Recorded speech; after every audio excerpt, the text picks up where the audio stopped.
శుక్లాంబరధరం విష్ణుం శశివర్ణం చతుర్భుజం ప్రసన్నవదనం ధ్యాయేత్ సర్వవిఘ్నోపశాంతయేత్. గురుర్బ్రహ్మా గురుర్విష్ణుః గురుర్దేవో మహేశ్వరః గురుః సాక్షాత్ పరబ్రహ్మ తస్మై శ్రీగురవే నమః.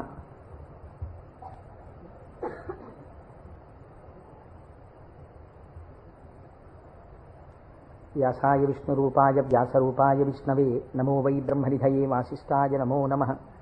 కూజంతం రామ రామేతి మధురం మధురాక్షరం ఆరుహ్య కవితాశాఖాం వందే వాల్మీకికోకిలం.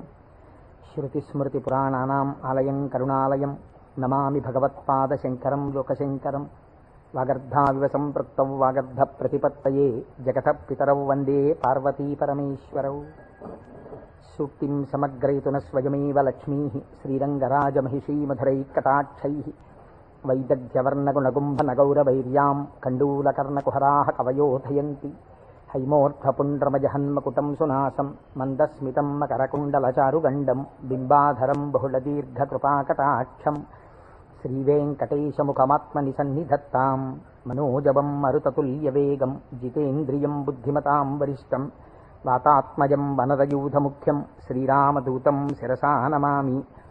ఆపదామపహర్తారం దాతారం సర్వసంపదాం లోకాభిరామం శ్రీరామం భూయో భూయో నమామ్యహం.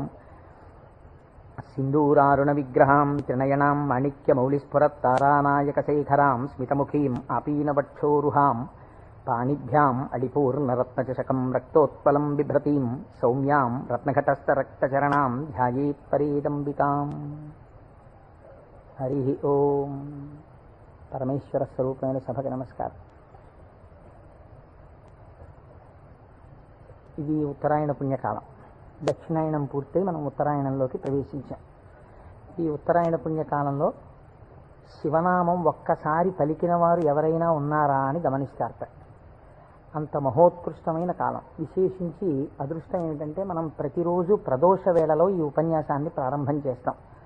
ప్రదోష వేళ పార్వతీ పరమేశ్వరుల యొక్క అర్ధనారీశ్వర స్వరూపంగా శాస్త్రం భావన చేస్తుంది.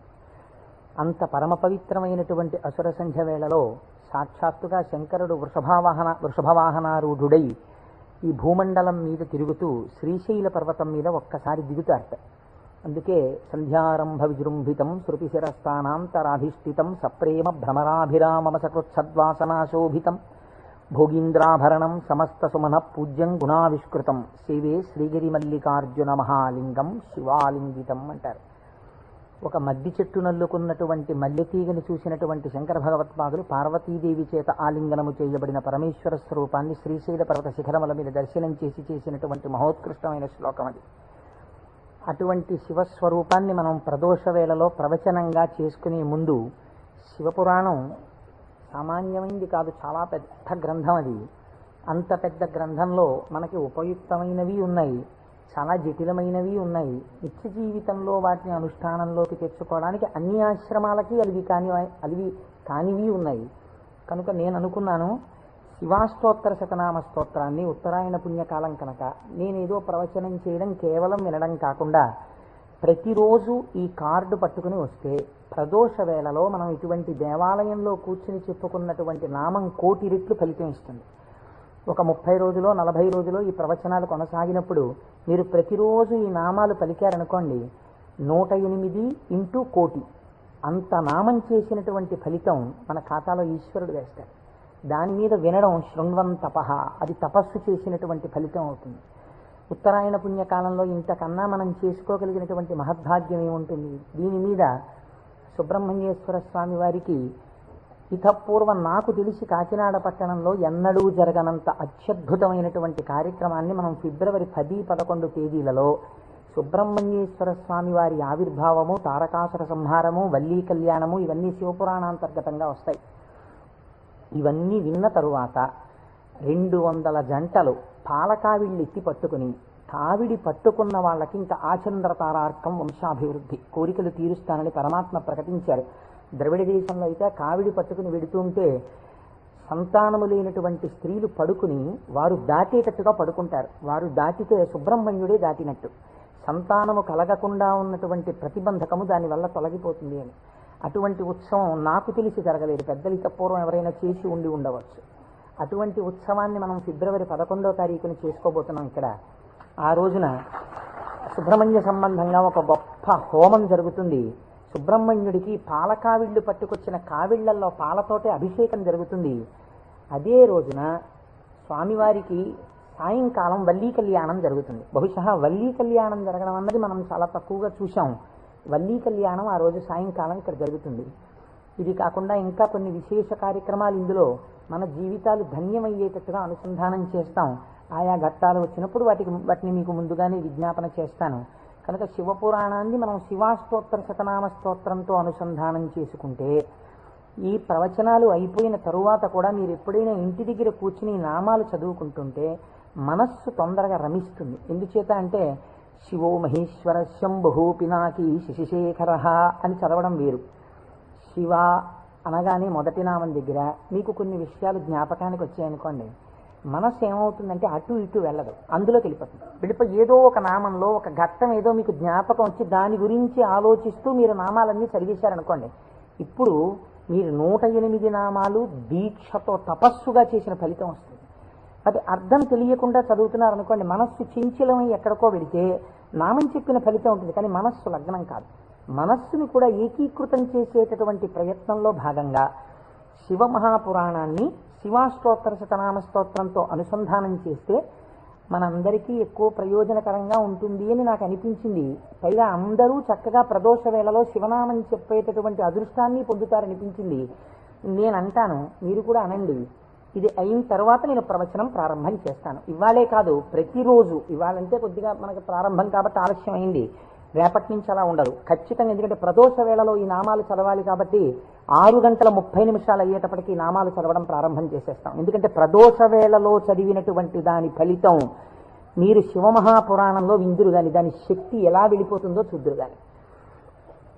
ధ్యాన శ్లోకం చెప్పండి. ధవలవపుషమిందోర్ మండలే సన్నివిష్టం భుజగవలయహారం భస్మదిగ్ధాంగమీశం మృగయ పరశుపాణిం చారు చంద్రార్ధమౌళిం హృదయ కమల మధ్యే సంతతం చింతయామి. శివో మహేశ్వర శంభు పినాకీ శశిశేఖర వామదేవో విరూపాక్ష కపర్దీ నీలలోహిత శంకర శూలపాణిశ్చ ఖట్వాంగీ విష్ణువల్లభ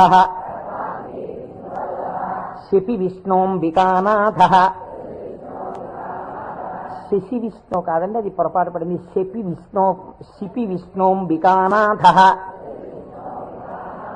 శ్రీకంఠో భక్తవత్సల భవశర్వస్త్రిలోకేశ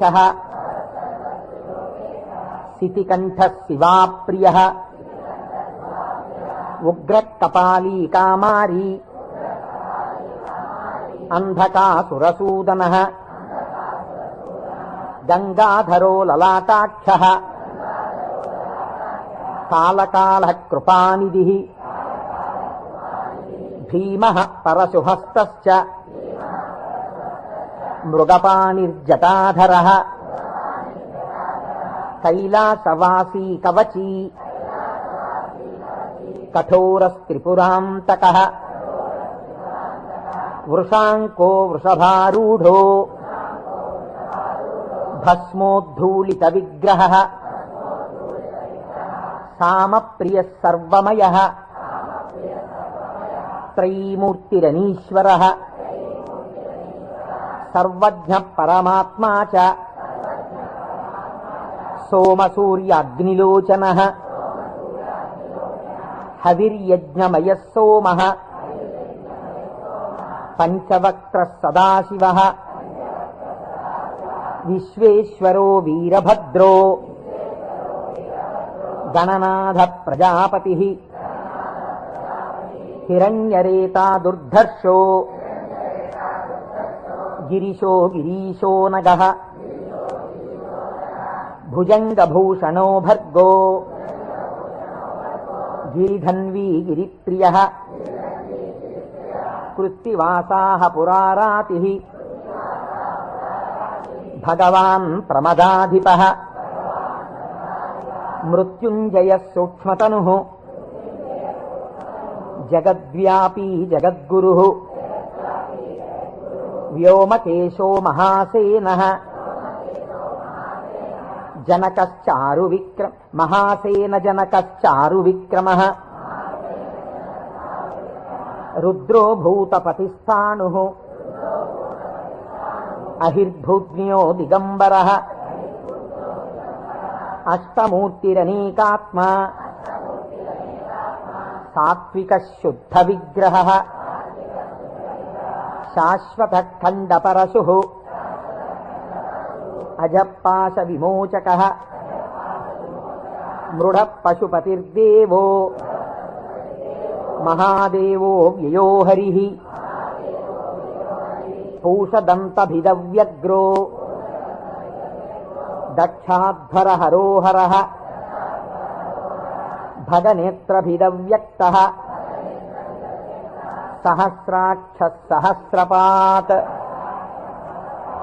అపవర్గప్రదోనంతః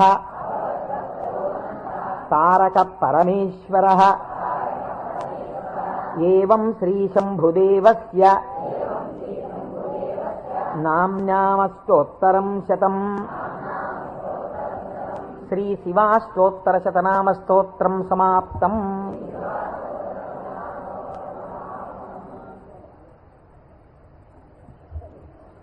హరి ఓం.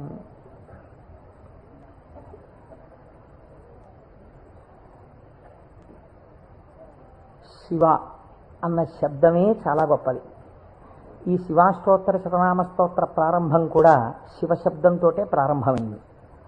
ఆ పురాణము కూడా శివ మహాపురాణము అని శివశబ్దంతో ప్రారంభమైంది. శివశబ్దాన్ని అమరకోశం వ్యాఖ్యానం చేసింది. అమరకోశం అంటే మనకి సాధికారికమైనటువంటి గ్రంథము. చిత్రం ఏమిటంటే దాన్ని రచించినటువంటి వారు జైనుడు.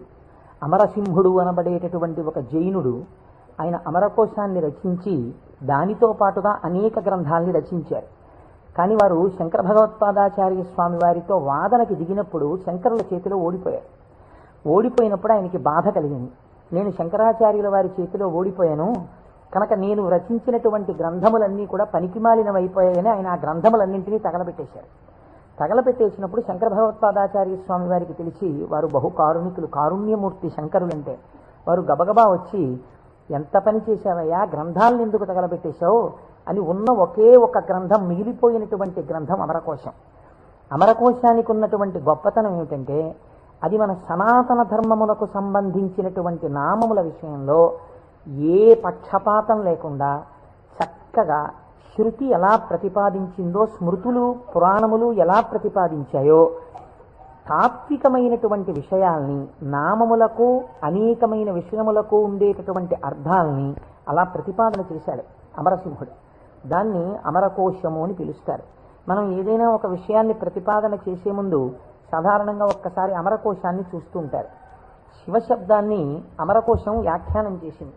శివ అన్న మాటని ఏ విధంగా మనం అర్థం చేసుకోవలసి ఉంటుంది అంటే, అమరకోశంలో దాని గురించి అనేక రకాలైనటువంటి అర్థాలు చెప్పారు. అసలు ఈ అర్థం ఏమిటో మీకు తెలిస్తే తప్ప, లేదా నాకు తెలిస్తే తప్ప, మనం దాని గురించి కొద్దిగా అర్థం చేసుకునే ప్రయత్నం చేస్తే తప్ప అసలు శివ అనేటటువంటి నామానికి ఉన్న అర్థం తెలియదు. ఎందుకంటే శివ శివ అని రెండు శబ్దములు మనకి లోకంలో నానుడిలో ఉన్నాయి.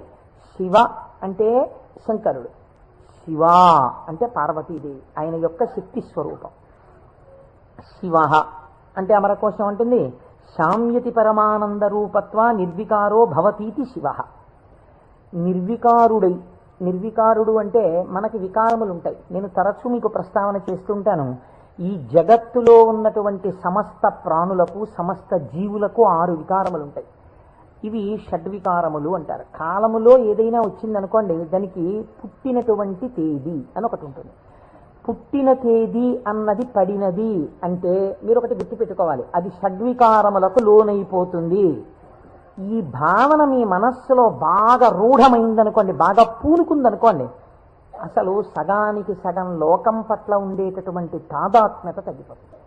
ఇది కేవలం వినడానికి విన్నారనుకోండి, దీని వలన వచ్చేటటువంటి ప్రయోజనం తక్కువగా ఉంటుంది. ఇది బాగా లోపల జీర్ణం అయిందనుకోండి, మీకు అనేక విషయాలు అర్థం అవుతాయి. మీరు ఒక్కసారి గమనించండి, షడ్వికారములలో ఇక పూర్వం మీరు ఆ వస్తువుని చూడలేదు, కానీ ఆ వస్తువు, ఆ ప్రాణి, ఆ జీవుడు ఒకానొక కాలమునందు ఈ లోకములో పుట్టింది. కాబట్టి ఇప్పుడు దానికి జన్మము అన్న తేదీ ఒకటి వచ్చింది కాలంలో. సరే, కాలం అన్నది యథార్థమా అంటే బీజస్యాంతరివంకురో జగదిదం ప్రాంగ్ నిర్వికల్పం పునః మాయా కల్పిత దేశకాల కలనా వైచిత్ర చిత్రీకృతం అన్నారు శంకరాచార్యులు వారు. ఆ తత్వ పరిశీలనాన్ని పక్కన పెడితే ఒక జన్మ తేదీ ఉంది. ఈ జన్మ తేదీలో ఒక ప్రాణి కనపడగానే శాస్త్రం అంది 6 విషయాలు గుర్తుపెట్టుకో. ఇక పూర్వము లేనిది పుట్టినది. పుట్టినది మీరేమనాలి? ఎవరో పిల్లాడు పుట్టాడు, వాడు ఏడుస్తున్నాడు, పిల్లాడు ఉన్నాడండి. పుట్టిన పిల్లాడు ఏడవలేదు. అయ్యో ఏమిటి పిల్లాడు ఏడవట్లేదు అని కదిపి చూశారు. కదిపి చూస్తే డాక్టర్ గారు వచ్చారు, స్టెప్ పెట్టారు, ఊపిరి తీయట్లేదు, నల్లగా అయిపోయి ఉన్నాడు. అయ్యో అమ్మ, నీకు మృత శిశువు జన్మించాడు అన్న. కాబట్టి పుట్టినది. అసలు రెండో వికారం ఉంటుంది, ఉన్నది భవతి అనగా ఈ లోకములోకి వచ్చినప్పుడు అది ఉన్నది. అసలు ఉన్నది అని మీరు అనాలంటే అక్కడే శివ శబ్దం ప్రారంభం, మంగళత్వం. ఉన్నది. ఉన్నది అలాగే ఉండాలా? అలా ఉండదు, పెరగాలి. పెరిగినది. పెరిగినది పెరుగుతూ వెళ్ళిపోతుందా? నేనున్నాను, ఎవరి మీదో ఎందుకు పెట్టి చెప్పాలి? కోటేశ్వరరావు అనబడేటటువంటి ఈ శరీరం ఒక డేటు, ఈ డేట్ చెప్తే ఏమవుతుందంటే అదో పుట్టినరోజు కనుక చాలా మంది పాపం ఇచ్చేసి చాలా అలవాటు చేస్తున్నారు. అందరూ భయం వేస్తుంది నాకు ఆ డేట్ చెప్పడానికి. ఏదో 14/7/1959కి ముందు ఈ శరీరం లేదు. 14/7/1959లో ఈ శరీరం వచ్చింది. కాబట్టి ఈ శరీరం వచ్చినది ఉన్నది, ఏడిచింది అమ్మ కడుపులోంచి వచ్చి. అలాగే ఉందా? మా అమ్మ కడుపులోంచి వచ్చినప్పుడు ఎలా ఉన్నానో అలా ఉన్నానా? పెరిగినది. అబ్బో, ఎంత ధ్వజస్తంభం అంత పెరిగిపోయింది ఈ శరీరం. పెరిగినది. ఇది ఇలా పెరుగుతూ ఉంటుందా? ఉండదు. తరిగినది. మీరు నన్ను ఒక 20 సంవత్సరాల తర్వాత చూశారనుకోండి, ఇది తరిగిపోతుంది. ఈ శరీరం వడిలిపోయి క్షీణించిపోవడం ప్రారంభమైపోతుంది. తరిగినది. తర్వాత ఆయనేనా ఈయన అనవలసి వస్తుంది. మార్పు చెందినది. బాగా క్షీణించిపోయి ఇప్పుడున్నంత శరీరం ఉండదు. అయ్య బాబోయ్, అప్పుడు ఎంత ఉండేవారండి మనిషి, ఆయన ఈయన అటుకంత అయిపోయారండి అంటాం. కాబట్టి మార్పు చెందినది, తరిగినది. ఇంకా కొంతకాలం అయిపోయిన తర్వాత నశించిపోయినది. ఇది శరీరం అంత్యేష్టి సంస్కారం చేయబడిపోతుంది. కాబట్టి ఈ 6 వికారములు సమస్త ప్రాణులకు ఉండి తీరుతాయి. జన్మ తేదీ ఉన్నది, చిట్ట చివరి వికారమునకు కూడా సమయం ఉన్నది. ఈ మధ్యలో ఈ 6 వికారములు నడుస్తుంటాయి. ఈ 6 వికారములన్నవి లేనిది ఎవరైనా ఉన్నదా? ఉన్నది. అలా ఉన్నదేదో అదే శివ. అది కాలములో పుట్టలేదు, కాలములో పెరగలేదు, కాలములో ఉండలేదు, కాలములో తరగదు, కాలములో నశించదు. ఎవరి నుండి వచ్చినదో, ఎవరి ఎందు పెరిగినదో, ఎవరి ఎందు లయించిపోతున్నదో వాడు మాత్రం అలా ఉండిపోతున్నాడు. మేకలు వేయింజన్నను భాసురముగనొక్క కోటి పర్ణం వెక్కున్, ఆ కోతులు వేయింజన్నను కోకోయని కొంకినక్క కోయని కూర్చొని అంటారు జానపదులు. అందరూ వస్తారు, వెళ్ళిపోతాయి లోకాలన్నీ. చిట్ట చివరికి వెళ్ళిపోయిన లోకాలన్నీ ఎవరిలోకి వెళ్ళిపోయాయి? వాడు లయించిపోతాడా? వాడు లయించిపోడు. వాడిలోకి అన్నీ వెళ్ళిపోయి వాడు ఉండిపోతున్నాడు. అలా ఉండిపోయిన వాడెవడు? వాడు పరబ్రహ్మము. వాడికి శాశ్వతుడు, వాడికి కదలిక లేదు.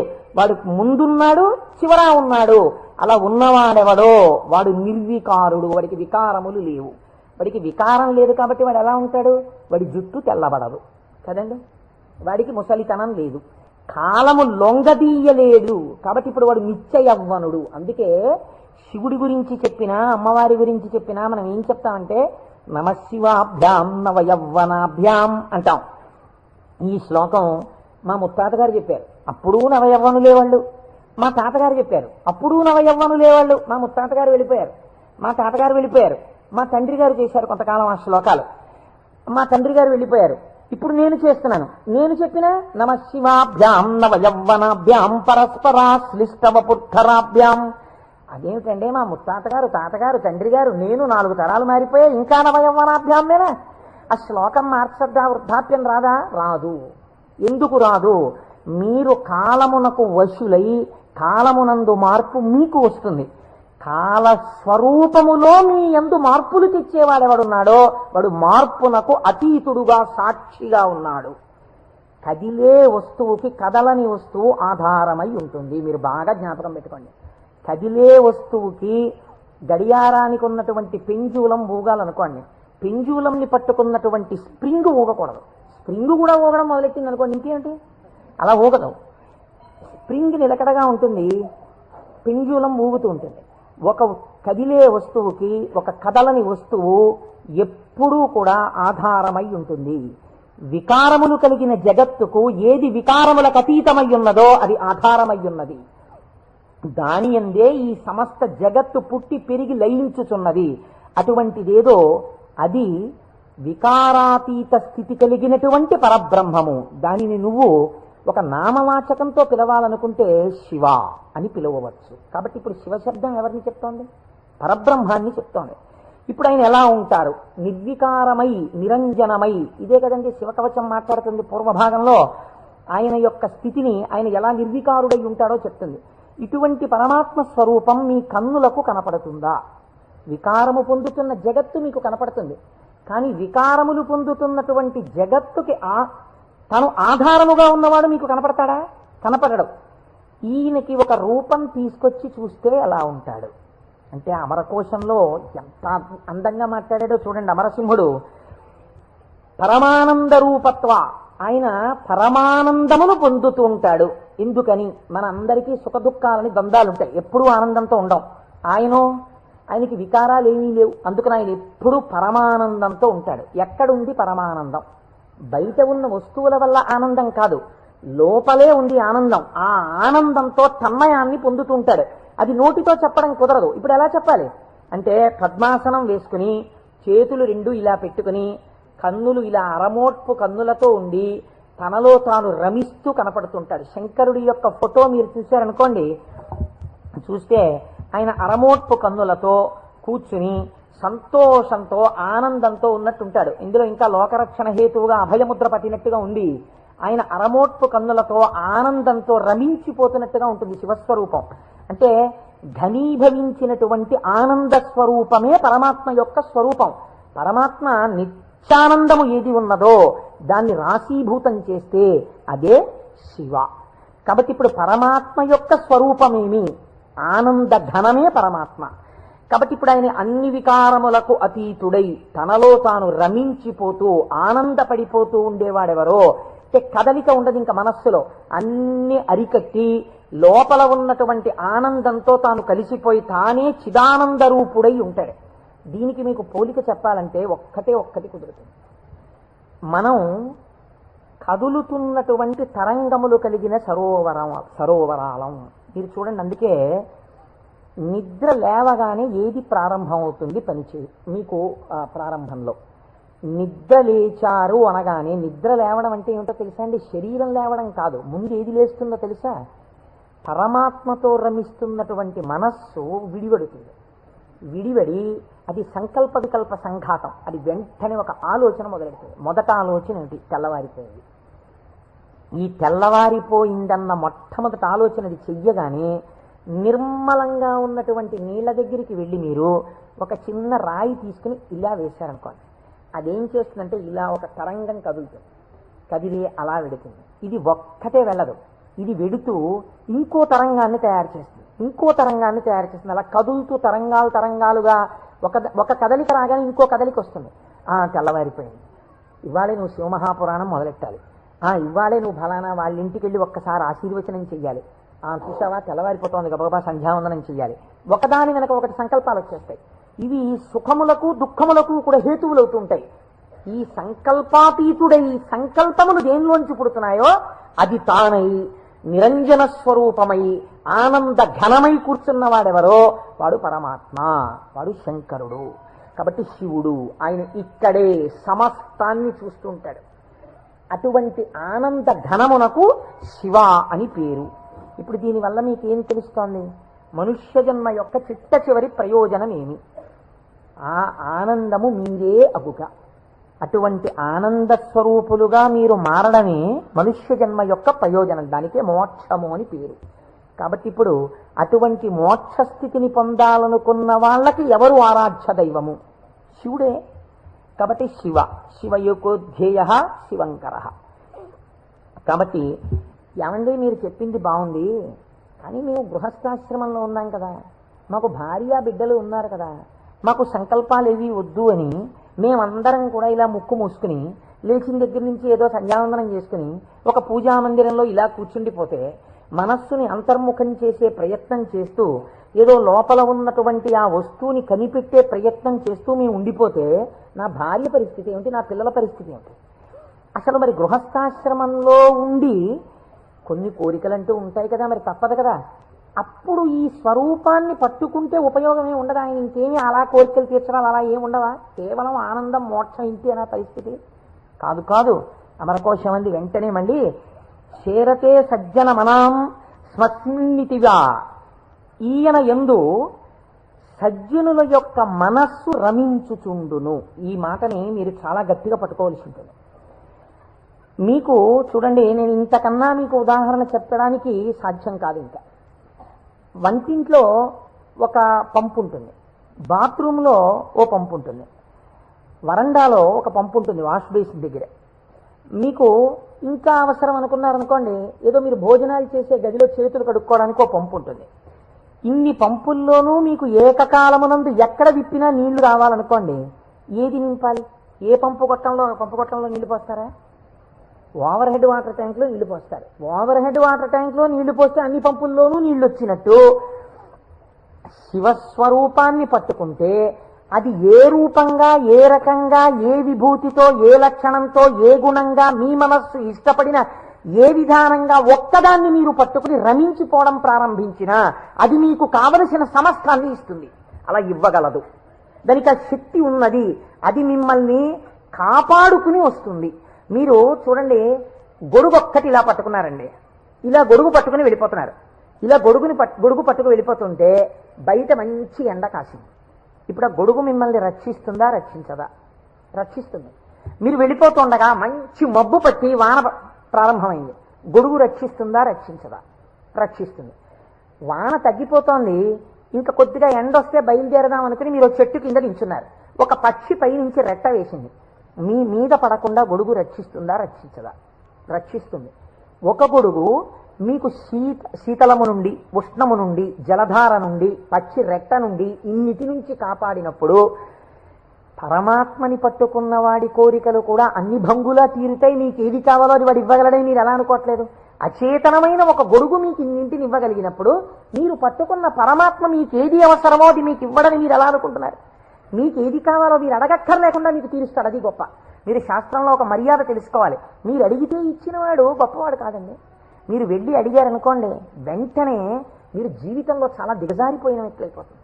ఒకరి దగ్గరికి వెళ్ళి, అయ్యా నాకు ఇది లేదండి, నన్ను మీరు కొంచెం అనుగ్రహించి నాకు ఇది కలిగేటట్టుగా మీరు చెయ్యండి అని అడిగారనుకోండి, వాచికంగా నోరు విప్పి ఒకరి దగ్గరికి వెళ్ళి నాకు ఇది ఇప్పించండి అని అడిగినప్పుడు ఆత్మహత్యా సదృశమే. వాడు చచ్చిపోయినంత బిడియపడిపోతాడు. ఎవరు శీలమున్నవాడు బెంగ పెట్టుకుంటాడు. నోరు విప్పి అడగడమా, వెళ్ళి నాకు ఇది ఇవ్వండి అని ఎలా అడగను అంటాడు. అడగలేడు. అందుకే మనకి పూర్వకాలంలో మీకు తెలుసో తెలీదో, మీసంలో ఒక వెంట్రుక తాకట్టు పెట్టి అప్పు తెచ్చుకునేవారు. మీసంలో వెంట్రుక తాకట్టు పెడితే అప్పు ఇవ్వడం ఏంటండి? అంటే వాళ్ళ రోషానికి చిహ్నం అది. ఎన్నడూ నేను ఒకరిని చెయ్యి అడగలేదురా, చెయ్యి జాపి అడగలేదు. అటువంటి వాణ్ణి నిన్ను అడుగుతున్నాను. నేను ఇంత సిగ్గుపడిపోయానడానికి ఉదాహరణ ఏమిటో తెలుసా? ఈ వెంట్రుక ఒకటి నీ దగ్గర పెట్టుకో, మళ్ళీ తీర్చిన నాడు ఈ వెంట్రుక తీసుకెళ్తాననేవాడు. వాడి రోషానికి, వాడి శీలానికి ఆ వెంట్రుకని ప్రాతిపదికగా తీసుకుని అప్పిచ్చేవారు పూర్వం. అందుకే నా మీసంలో వెంట్రుక తాకట్టేశాననేవారు పూర్వం. కాబట్టి ఒకరి దగ్గరికి వెళ్ళి అడగడం అంటే అంత చిన్నతనం. పరమాత్మ అయినా మిమ్మల్ని అలా చిన్నబుచ్చి ఇస్తాడని మీరు ఎలా అనుకుంటున్నారు? గొడుగు పచ్చి రెట్ట నుంచి నన్ను కాపాడు, వాన పడితే కాపాడు, ఎండగా ఉంటే కాపాడు, పైనుంచి ధూళి పడకుండా కాపాడు, ఓ గడుగా నన్ను రక్షించు అని మీరంత స్తోత్రం చేసి వేసుకుంటున్నారేంటి? ఇలా విప్పిలా పట్టుకుంటే ఎంతే రక్షించేయడం దాని ప్రయోజనం.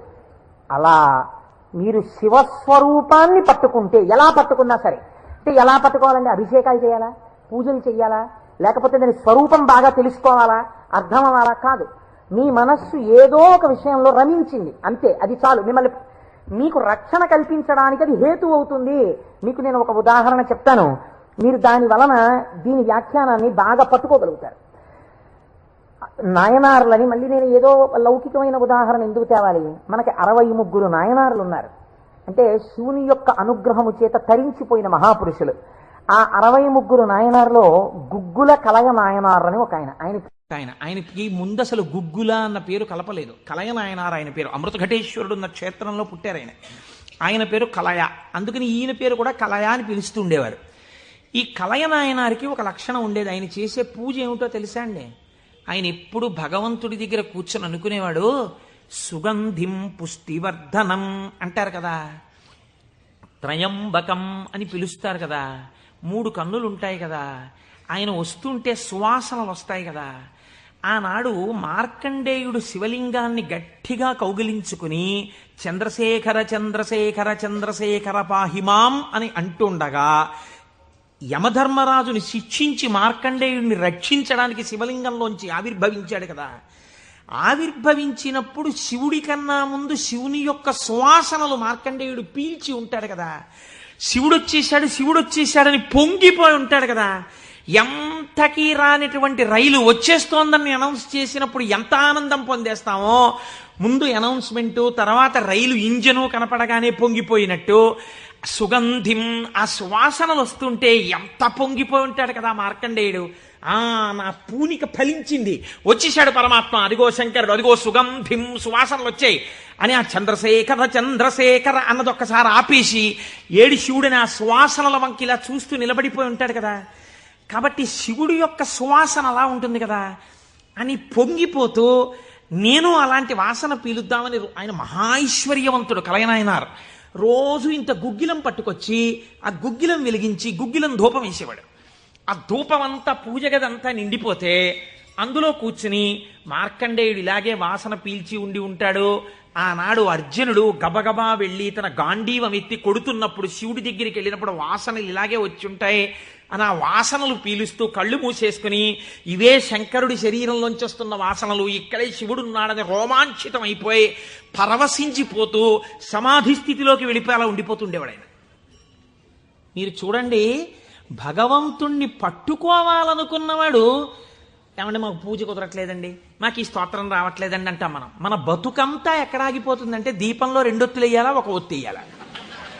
నిజంగా తరించిపోయిన వాళ్ళు తరించిపోవడానికి ఎన్ని మార్గాలు వెతుక్కున్నారో చూడండి. ఆయన సువాసనలు పీలుస్తూ రమించిపోయాడు. శంకరుడు చూశాడు, వీడు రోజు గుగ్గిలం పట్టుకొచ్చి వేసి ఇన్ని రకాల దర్శనాలు చేసేస్తున్నాడు రా, గుగ్గిలం పొగ అడ్డం పెట్టుకుని. ఎంత చిత్రం రా ఇది, గుగ్గిలం పొగకి వీడు సమాధిలోకి వెళ్ళిపోతున్నాడు. అసలు ఈ గుగ్గిలం కొనలేని స్థితి తెస్తే ఏం చేస్తాడో చూద్దాం అనుకున్నాడు. ఐశ్వర్యం అంతా క్షీణింపచేశాడు. ఆయనకి మనస్సు శివుడి మించి పోలేదు. ఎలాగో అలా నానా కష్టాలు పడి ఇంత గుగ్గిలం తెచ్చి శంకరుడికి వేసి ఆ వాసన పీల్చేటప్పటికి సమాధిలోకి వెళ్ళిపోయాడు. ఇంక ఏముంది, మనస్సు అలవాటు పడిపోయి ఇంత పొగొచ్చేటప్పటికి అంతే సమాధిలోకి వెళ్ళిపోతాడు. ఎంత తేలికండి.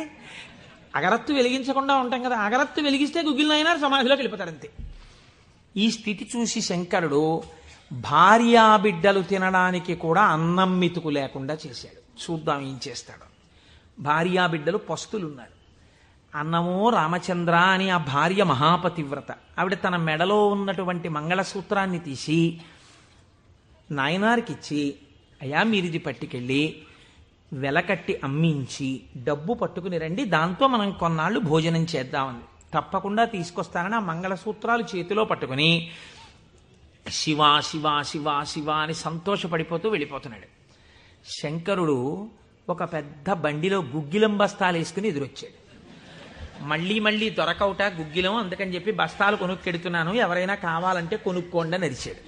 అమ్మ బాబోయ్, గుగ్గిలం దొరకదటని చెప్పి ఈయన గబగబా మంగళసూత్రాలు ఇచ్చేసి గుగ్గిలం బస్తాలు కొనేశాడు. పోనీ గుగ్గిలం దొరకదంటున్నారు, ఇంటికి పట్టుకెళ్ళి ఈ గుగ్గిలాన్ని దాచుకుని రోజు ఇంతంత వేద్దాం అనుకున్నాడా? నిజంగా నాడు శంకరుడు వస్తుంటే సుగంధిం పుష్టివర్ధనం, ఇదొక్కటే ఆయన సమాధికి కారణం. ఇంత గుగ్గిలం వెలిగించి మధ్యలో కూర్చుంటే అసలు నిజంగా శంకరుడు విరాట్ రూపంతో వచ్చేసినట్టుండదు. కాబట్టి ఈ గుగ్గిలం అంతా వెలిగించేస్తానన్నాడు. ఇంట్లో వెలిగించేస్తే బాగుండదు, పొగలు వచ్చేస్తాయి. ఓ గుళ్ళోకి పట్టుకెళ్ళి వెలిగించేస్తే బాగుంటుందని ఈ గుగ్గిలం అంతా వేసుకుని ఓ గుడికి పట్టుకెళ్ళి ఈ గుగ్గిలం అంతా వెలిగించేసి దాని మధ్యలో కూర్చొని సమాధిని పొందేసి కడుపులో ప్రేగులు నకనకలాడిపోతున్నాయి, తెలియదు. ఆకలి తెలియదు. శరీరం నీరస పడిపోయింది. శరీరం అంతా నొప్పులు పెట్టేస్తోంది, తెలియదు. ఇంట్లో భార్య బిడ్డలు శోషించి పడిపోయే స్థితి వచ్చింది, తెలియదు. ఆ పొగ మధ్యలో సమాధి స్థితిని పొందాడు. ఇప్పుడు నా భాషలో చెప్పాలంటే భగవంతుడు ఓడిపోయాడు. పరీక్ష పెట్టగలడా? ఏం పరీక్ష పెడతాడు? కాబట్టి చూడలేకపోయాడు ఆయన. అమ్మ బాబోయ్, ఇదెక్కడ భక్తిరా అని గబగబా కుబేరుణ్ణి పిలిచాడు. కుబేరా, ఇలా నా పక్కన ఎన్నాళ్ళు నించుంటావు? నాకేం అవసరం లేదు.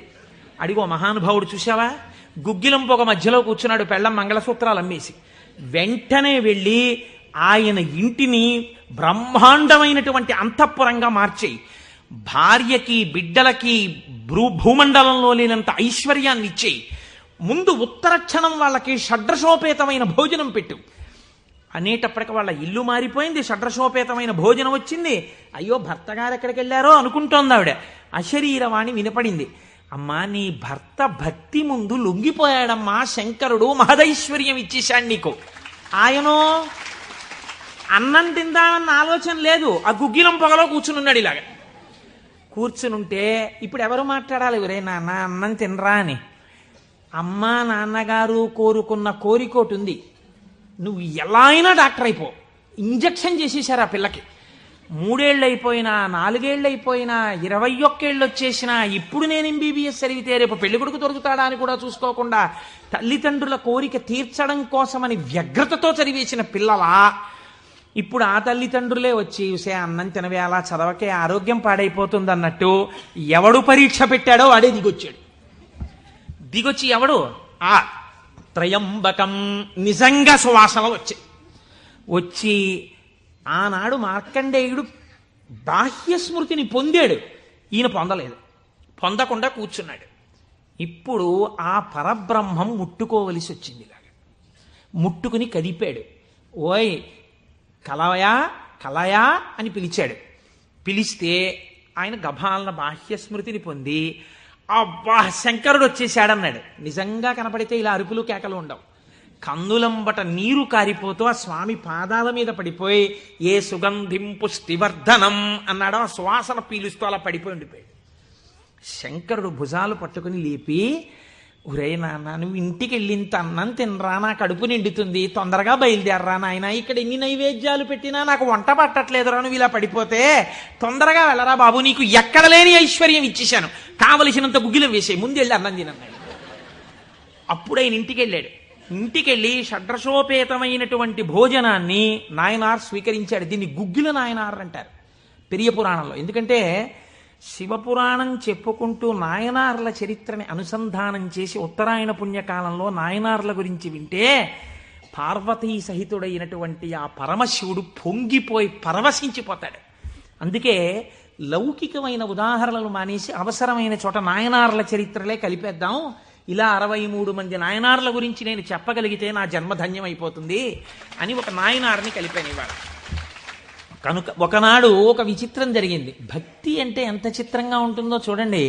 ఈ గుగ్గిల నాయనార్ జీవితంలోనే ఆ పక్కనే ఉన్నటువంటి రాజ్యంలో ఒక శివలింగం ఒకటి ఉంది. ఆ శివలింగం మొన్నను మేము కంచి వెళ్ళాం. ఆ కంచి వెళ్ళినప్పుడు శివలింగం ఇలా ఉంటుంది, గొట్టంలాగా కింద వెడల్పుగా ఉంటుంది, పైకి వెళ్ళే కొద్దీ సన్నగా ఉంటుంది. అటువంటి శివలింగం ఒకటి బాగా ఎత్తుగా ఉన్నటువంటి పీఠం మీద ఉంది. ఒక చిన్న పిల్ల ఆ శివలింగం దగ్గరికి వెళ్ళింది. అరమరిక తెలియని పిల్ల. ఆ పిల్ల వెళ్ళి చేతిలో ఒక తుమ్మి పువ్వు పట్టుకుని వెయ్యాలనుకుంది. ఆ పీఠం పట్టుకుంది, ఎగిరింది, ఎక్కింది, అందలేదు. ఆ పిల్ల ఏడుపు మొదలెట్టింది. ఏడుపు మొదలెట్టి శివా శివా నువ్వు నాకు అందట్లేదు, పువ్వు ఎలా వేయనంది. శంకరుడు ఆ భక్తికి పరవశించిపోయాడు. ఇది భగవంతుడు దేనికి కట్టుబడతాడు? ఆ భక్తికి కట్టుబడతాడు. వెంటనే ఇలా ఉన్న శివలింగం ఇలా వంగిపోతే ఆ పిల్లకేం తెలుసు? శివలింగం వంగిపోయింది నా కోసం అన్నది. చిన్నపిల్ల పొంగిపోయి తప్పట్లు కొట్టేసి కాసేపు ఆడేసి 2 పువ్వులు వేసేసి వెళ్ళిపోయింది ఆ పిల్ల. మరునాడు యథాలాపంగా అనేక శివలింగాలు ఉంటుంటాయి కదా గుళ్ళో. ఈ శివలింగం వంగడంలో లోపలున్న శివలింగం కూడా వంగిపోయింది. అర్చక స్వామి చూసి భయపడిపోయాడు. ఇదేంటి శివలింగం ఇలా వంగిపోయిందని. మహారాజుకు తెలిసింది. ఇది ఏదో అరిష్టం జరుగుతుంది, శివలింగం వంగింది ఏమిటని భయపడ్డారు. ఈ శివలింగానికి వంపు దిద్దిలా పైకి తీయాలి. వాళ్ళకి ఉన్న తెలివితేటలు ఏమిటంటే ఈ వంగిపోయినటువంటి శివలింగానికి పెద్ద పెద్ద ఇనప గొలుసులేసి ఏనుగులకు కట్టి లాగించారు.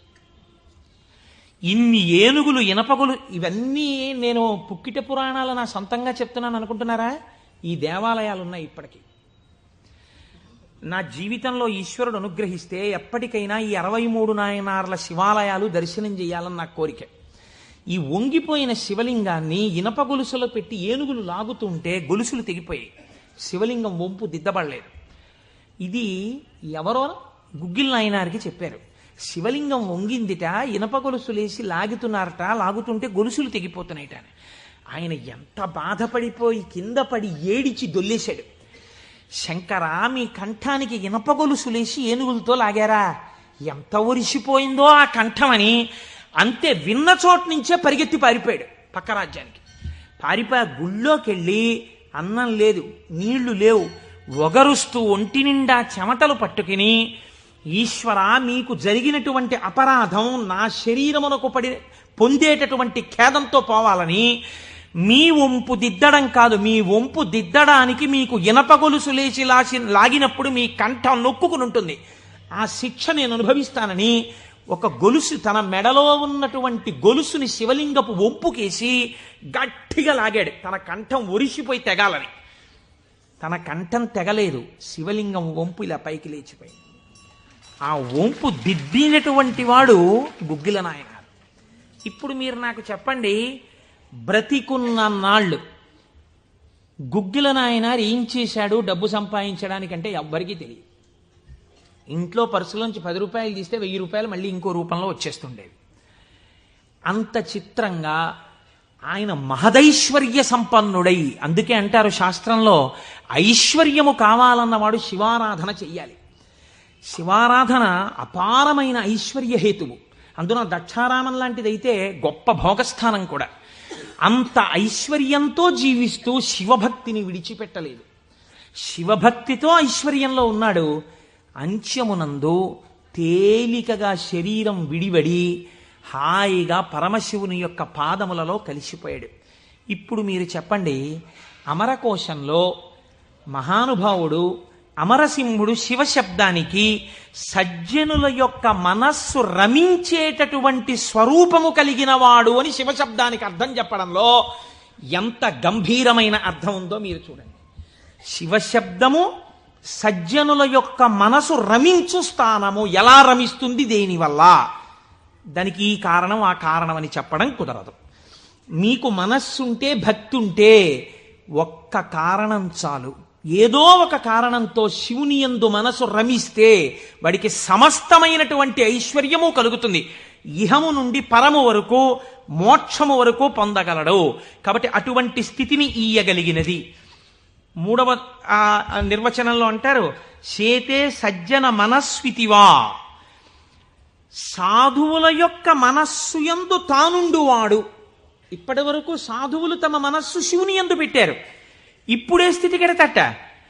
ఇదే భృంగీచ్ఛా నటనోత్కట కరిమదగ్రాహీ స్ఫురన్మాధవ హ్లాదో నాదయుతో మహాసితవపు పంచేషు బాణాధృత సత్పక్ష సుమనోవనేషు నపునః సాక్షాన్మదీయే మనోరాజీవే భ్రమరాధిపో విహరతాం శ్రీశైలవాసీ విభుః అని పిలుస్తారు శంకరాచార్యులు వారి శివానందలహరిలో. లోపల ఉండేటటువంటి హృదయ పద్మము పరిశుద్ధముగా భక్తి అన్న తేనెతో నిండి ఉంటే 2 గండు తుమ్మెదలు వస్తాయి. పార్వతీ పరమేశ్వరులనే గండు తుమ్మెదలు వచ్చి విహరిస్తుంటే అక్కడ తేనె కోసం. ఇప్పుడు ఎవరి మనస్సు నిరంతరము శివనామము పట్టుకుని రమించిపోతోందో, ఎవరు శృతి ప్రమాణము చేత పరవశించిపోతున్నారో అటువంటి వారి మనస్సు యందు పరమశివుడే వెళ్ళి చేరి ఉంటాడు. అంటే ఆయనే శివుడైపోయి ఉంటాడు. ఇది నోటితో చెప్తే చాలామంది అందుకుని ఉంటారు, కానీ నేను దీనికి కూడా ఒక ఉదాహరణ ఇచ్చే ప్రయత్నం చేస్తాను. చంద్రశేఖర పరమాచార్య స్వామి వారికి నడిచే దేవుడు అని పేరు. మహానుభావుడు, ప్రాతస్మరణీయులు. మొన్నట్నే మేము కంచి కామకోటి పీఠానికి వెళ్ళి స్వామివారి బృందావనం దగ్గర ప్రణిపాతం చేసి వచ్చాం. సమాధి అన్నమాట వాడరు పెద్దలు. సన్యసించినటువంటి వారిని సమాధి చేసిన చోట పైన తులసి కోట పెడితే బృందావని మీరు పిలవాలి. ఇది బృందావనం అండి, చంద్రశేఖర పరమాచార్య స్వామి వారి బృందావనం అనాలి. అలా కాకుండా సమాధి మీద శివలింగం ఉంటే బృందావనం అనకూడదు, అధిష్టానము అనాలి. ఇది రమణ మహర్షి యొక్క అధిష్టానం అండి అనాలి. రమణాశ్రమంలోకి వెళ్ళారనుకోండి, మీరు ఇది రమణ మహర్షి సమాధనో రమణ మహర్షి బృందావనమనో మీరు ఉచ్చరిస్తే మీ యందు దోషం పడుతుంది. అలా అనకూడదు. ఇది రమణుల అధిష్టానము అని పిలవాలి. ఎందుకంటే దాని మీద శివలింగం ఉంటుంది కనుక. అటువంటి బృందావనం చంద్రశేఖర పరమాచార్య స్వామి వారి బృందావనం దగ్గర మేము మొన్న ప్రణిపాతం చేసి వచ్చే అదృష్టాన్ని పరమాచార్య స్వామి మాకు అనుగ్రహించారు. పరమాచార్య స్వామి ఒక మాట చెప్పుకుంటూ ఉండేవారు. ఆయన అనేవారు, నాకు ఎప్పుడైనా చీకట్లో వెడుతున్నప్పుడు ఒక విగ్రహాన్ని చూస్తే నా బాధ్యత నాకు గుర్తొస్తుందనేవారు. ఇదండి రమించడం అంటే, ఇది శివుడంటే. మామూలుగా మాట్లాడడం, ఇలా ఉపన్యాసాలు చెప్పడం గొప్ప కాదు. రమించిన హృదయంలోంచి అటువంటి మాట రావడం ఆ వ్యక్తి యొక్క స్థితిని చూపిస్తుంది. పరమాచార్య నడిచి వెళ్ళిపోతుండేవారు. తెల్లవారుజామున 3 గంటలకి వారు నడిచి వెళ్ళిపోతున్నారు. ఒకసారి నడిచి వెళ్ళిపోతుంటే ఒక ఊరి మధ్యలో ఒక కోటు వేసుకున్నటువంటి ఒక వ్యక్తి, వాడెవరో ఒక రాజకీయ నాయకుడు, ఆయన యొక్క శిలా ప్రతిమ ఒకటి ఉంది. పరమాచార్య నిలబడి ఒక నవ్వు నవ్వారు. పరమాచార్య నవ్వారంటే దానిలో ఏదో అర్థం ఉంటుంది. ఆయనతో ఆనాడు అంతేవాసులై దగ్గరగా నడిచినటువంటి శిష్యులున్నారే, వారు అదృష్టవంతులు కనుక వారు దగ్గరగా వెళ్ళి నిలబడ్డారు. ఎందుకు నవ్వారు అని అడగరు కదా. వారు నవ్వి అన్నారు, దీన్ని చూస్తే నాకేం జ్ఞాపకం వస్తోందో తెలుసా, నా బాధ్యత జ్ఞాపకానికి వస్తోంది అన్నారు. అదేమిటండి, ఆ విగ్రహానికి మీకు సంబంధం ఏమిటి అనుకున్నారు విన్నవాళ్ళు. ఆయన అన్నారు, ఈ విగ్రహంలో ఉన్న వ్యక్తి తెల్లవారుజామున 3 గంటలకి ఇలాగే కోటేసుకుని నిలబడి ఉండేవాడా అని అడిగారు. అప్పుడు 3 కదా అయింది టైము. తెల్లవారుజామున 3 గంటలకి ఆ విగ్రహంలో ఉన్న వ్యక్తి ఎవరు ఉన్నాడో ఆయన అలా కోటేసుకుని నిలబడ్డ కదా. లేకపోతే బహుశా ఇప్పుడు మనం 3ంటికి చూసాం, ఈయన రాత్రి 1 గంటకు కూడా ఇలాగే కోటేసుకుని ఉండుంటాడు. అంటే రాత్రి 1 గంటకు కూడా ఈయన బతికున్న రోజుల్లో కోటేసుకుని ఉన్నాడా? లేడు. కానీ కోటేసుకున్నటువంటి వ్యక్తిని అందరూ చూశారు బయట. ఆయన బయటకు వచ్చినప్పుడు ఎక్కువగా కోటుతో బయటకు వచ్చేవాడు. కాబట్టి ఇప్పుడు ఆయన్ని చూడగానే రాత్రి చూసినా, పగలు చూసినా, ఉదయం చూసినా, సంధ్యవేళ చూసినా ఆయన జీవితంలో సాధించిన విషయాలు జ్ఞాపకానికి వచ్చి, అందుకు ఆయనకి ఇటువంటి శిలాస్తూపం పెట్టారు అని జ్ఞాపకానికి వస్తుంది. నేనెవరో తెలుసా? పరమాచార్య చెప్పిన మాట. నేను కూడా ఇలా దండం పట్టుకుని కమండలం పట్టుకుని నడిచి వెళ్ళిపోతుంటే భారతదేశమునకు 4 చెరగుల మళ్లీ అవైదికమైన మతములు ప్రవేశించకుండా 4 పీఠములు పెట్టి చంద్రమౌళీశ్వరారాధన ఏర్పాటు చేసినటువంటి మహాపురుషుడైన శంకరాచార్య స్వామి వారి ప్రతిబింబంగా ఆ శిల తన జీవితాన్ని జ్ఞాపకం చేస్తే, శంకరులని జ్ఞాపకం చేసి నడువడిని నేర్పడానికి ఈ రూపంతో మేం తిరుగుతున్నాం. మా నడువడి ఎంత జాగ్రత్తగా ఉండాలో చూడండి అని పరమాచార్య ఆ స్తూపాన్ని చూసి చెప్పుకున్నారు. ఎంత భక్తో చూడండి నిజంగా వారిది. వారు ఒకనాడు శ్రీశైలం వెళ్ళారు. వెళ్ళినప్పుడు హటకేశ్వరంలో శంకరాచార్య స్వామి వారు తపస్సు చేసినటువంటి ప్రదేశం ఉంది. వారు ఆ హటకేశ్వరం దగ్గరికి వెడుతూ ఆ తపస్సు చేసిన ప్రదేశం దగ్గరికి ఒక సంస్కృత పండితుడిని పిలిచి వారు సంస్కృతంలోనే మాట్లాడుతూ ఉండేవారు. ఆయన అన్నారు, చాలా కాలం మఠాన్ని నిర్వహించాను. 13 సంవత్సరాల ప్రాయంలో సన్యసించారు మహానుభావుడు. చాలా కాలం మఠాన్ని నిర్వహించాను. ఉత్తర పీఠాధిపతిని నిర్ణయించాను. జయేంద్ర సరస్వతి స్వామి వారిని ఉత్తర పీఠాధిపతిని చేశాను. ఆయనకి కావలసినటువంటి పరిణితి ఏర్పాటు చేశాను. నాతో పాటు ఎన్నో ప్రదేశాలకి తీసుకెళ్లాను. మఠ నిర్వహణ యందు ఆయనకి కావలసినటువంటి శక్తియుక్తులను గరపాను. ఇంకా ఎంతకాలం ఆ మఠ నిర్వహణ చేస్తూ ఉండను? శంకర భగవత్పాదాచార్య స్వామి ఏ హటకేశ్వరంలో తపస్సు చేశారో నేను ఇంకిక్కడ ఉండిపోయి ఈ హటకేశ్వరంలోనే తపస్సు చేస్తూ ఉండిపోతాను. చాలు, జయేంద్ర సరస్వతి చూస్తారు మిగిలినటువంటి మఠ వ్యవహారాలన్నీ అన్నారు. పరమాచార్య నోటి వెంట ఒకసారి ఒక మాట వస్తే వెనక్కి తిప్పడం అంత తేలిక. ఆనాడు వారు హటకేశ్వరంలో ఉండిపోకుండా ఎంత మందో వెళ్ళి బతిమాలితే వారు మన ఆంధ్రదేశానికి వచ్చి పర్యటన చేశారు. ఆ సమయంలో చూడండి, ఎంత మఠాధిపత్యం ఉన్నా, శంకరాచార్య స్వామి వారి పరంపరాగతమైనటువంటి పీఠానికి ఆధిపత్యంలో ఉన్నా, ఇలా అడుగు తీసి అడుగేస్తే జగద్గురు చంద్రశేఖర పరమాచార్య స్వామి వస్తున్నారని రోడ్లకి ఇరుపక్కల కొన్ని వేల మంది నిలబడి నమస్కారాలు చేసి నీరాజనాలు ఇచ్చినా వారికి దానికన్నా హటకేశ్వరంలో కూర్చుని శ్రీశైల మల్లికార్జునుడి గురించి తపస్సు చేసుకోవడం, జపం చేసుకోవడం ఇష్టంగా అనిపించింది. అంటే ఎన్ని ఉన్నా మనస్సు ఏది కోరింది? ఆ శివుణ్ణి కోరింది, గురువులైన శంకరాచార్యుల వారిని కోరింది. అలా కోరింది కాబట్టే ఈనాటికి వారు నడిచే దేవుడయ్యారు. అందుకే ఈ శివమహాపురాణం చిట్ట చివరిలో బహుశః ఆంధ్రదేశంలోనే కని విని ఎరుగని రీతిలో పార్వతీ కళ్యాణం మనం చెయ్యబోతున్నాం కాకినాడ పట్టణంలో. కాకినాడ పట్టణం సువర్ణాక్షరాలతో లిఖింపబడిందండి. మనం అందరం కలిసి ఇక్కడి నుంచి కొన్ని వేల కార్డులు పోస్ట్ చేశాం తరిగొండ వెంగమాంబ గారి గురించి. అది తిరుమల తిరుపతి దేవస్థానంలో నిస్సందేహంగా కదలిక తీసుకొచ్చింది. కె విశ్వనాథ్ గారిని పిలిచి సదస్సు నిర్వహించి నాకు పేపర్ కటింగ్స్ వచ్చాయి తిరుపతి నుంచి. తరిగొండ వెంగమాంబ గారి బృందావనాన్ని సందర్శనీయ స్థలంగా తిరుమల తిరుపతి దేవస్థానం మార్చబోతోంది. మనం చేసినటువంటి ఒక మంచి పనికి వేసిన విత్తనం మనకి పేపర్లు అక్కర్లేదు, మన పేర్లు వెయ్యక్కర్లేదు. ఆచార్య స్వామి అన్నారు, నువ్వనుకున్నట్టు అక్కడ కృష్ణాలయం రాదు, మహాగణపతి దేవాలయం రాబోతోంది, మహాగణపతి దేవాలయం వస్తుందన్నారు. ఏ గుడి వచ్చింది? మహాగణపతి దేవాలయం వచ్చింది. ఆయన శివుడైపోయారు. ఆయన నోటి వెంట వచ్చిన మాట నిజమైపోయేది అంతే. ఆయన నిజం చెప్పడం కాదు, ఆయన చెప్పింది నిజం అవుతుంది. ఈ స్థితిని పొందడం, శివుడే ఆయన యందున్నాడు, తాను శివుడై ఉన్నాడు. ఎన్ని మెట్లెక్కుతున్నాడో చూడండి. ఇది తురీయావస్థ, 4వ అవస్థకి వెళ్ళిపోతారు. అందుకే పీఠాధిపతులు కనబడితే 4 నమస్కారాలు, తల్లిదండ్రులు కనబడితే 1 నమస్కారం, ఈశ్వరాలయంలో 3 నమస్కారాలు శాస్త్రం విధించింది. అది ఎందుకు చేయాలి, ఏ కారణమేమి, రేపటి రోజు నేను దాన్ని అనుసంధానం చేసే ప్రయత్నం చేస్తాను. అది కూడా శివ సంబంధమైన విషయమే అంతర్గతంగా వస్తుంది మీకు. కాబట్టి చూడండి, అందుచేత చేతే సజ్జన మనస్వితివా, సాధువుల యొక్క మనస్సులు తన యొక్క స్థానముగా చేరి ఉన్నవాడెవరో ఆయనకి శివ అని పేరు. అంటే అంత సులభుడై ఉన్నవాడు. శివం కళ్యాణం తద్యోగాద్వా. శివ అన్న శబ్దానికి అర్థమేమి? శుభము, భద్రము, శోభనము, మంగళము, కళ్యాణము, శ్రేయస్సు, వీటిని శివ అని పిలుస్తారు. ఇవన్నీ పర్యాయ పదాలు, కొద్ది తేడాలతో. మీ ఇంటికి ఒక మంగళం జరగాలనుకోండి, అంటే ఉదాహరణకి పుట్టిన వాళ్ళు పుట్టినట్టే ఉండిపోవాలని మనం కోరుకోం కదా.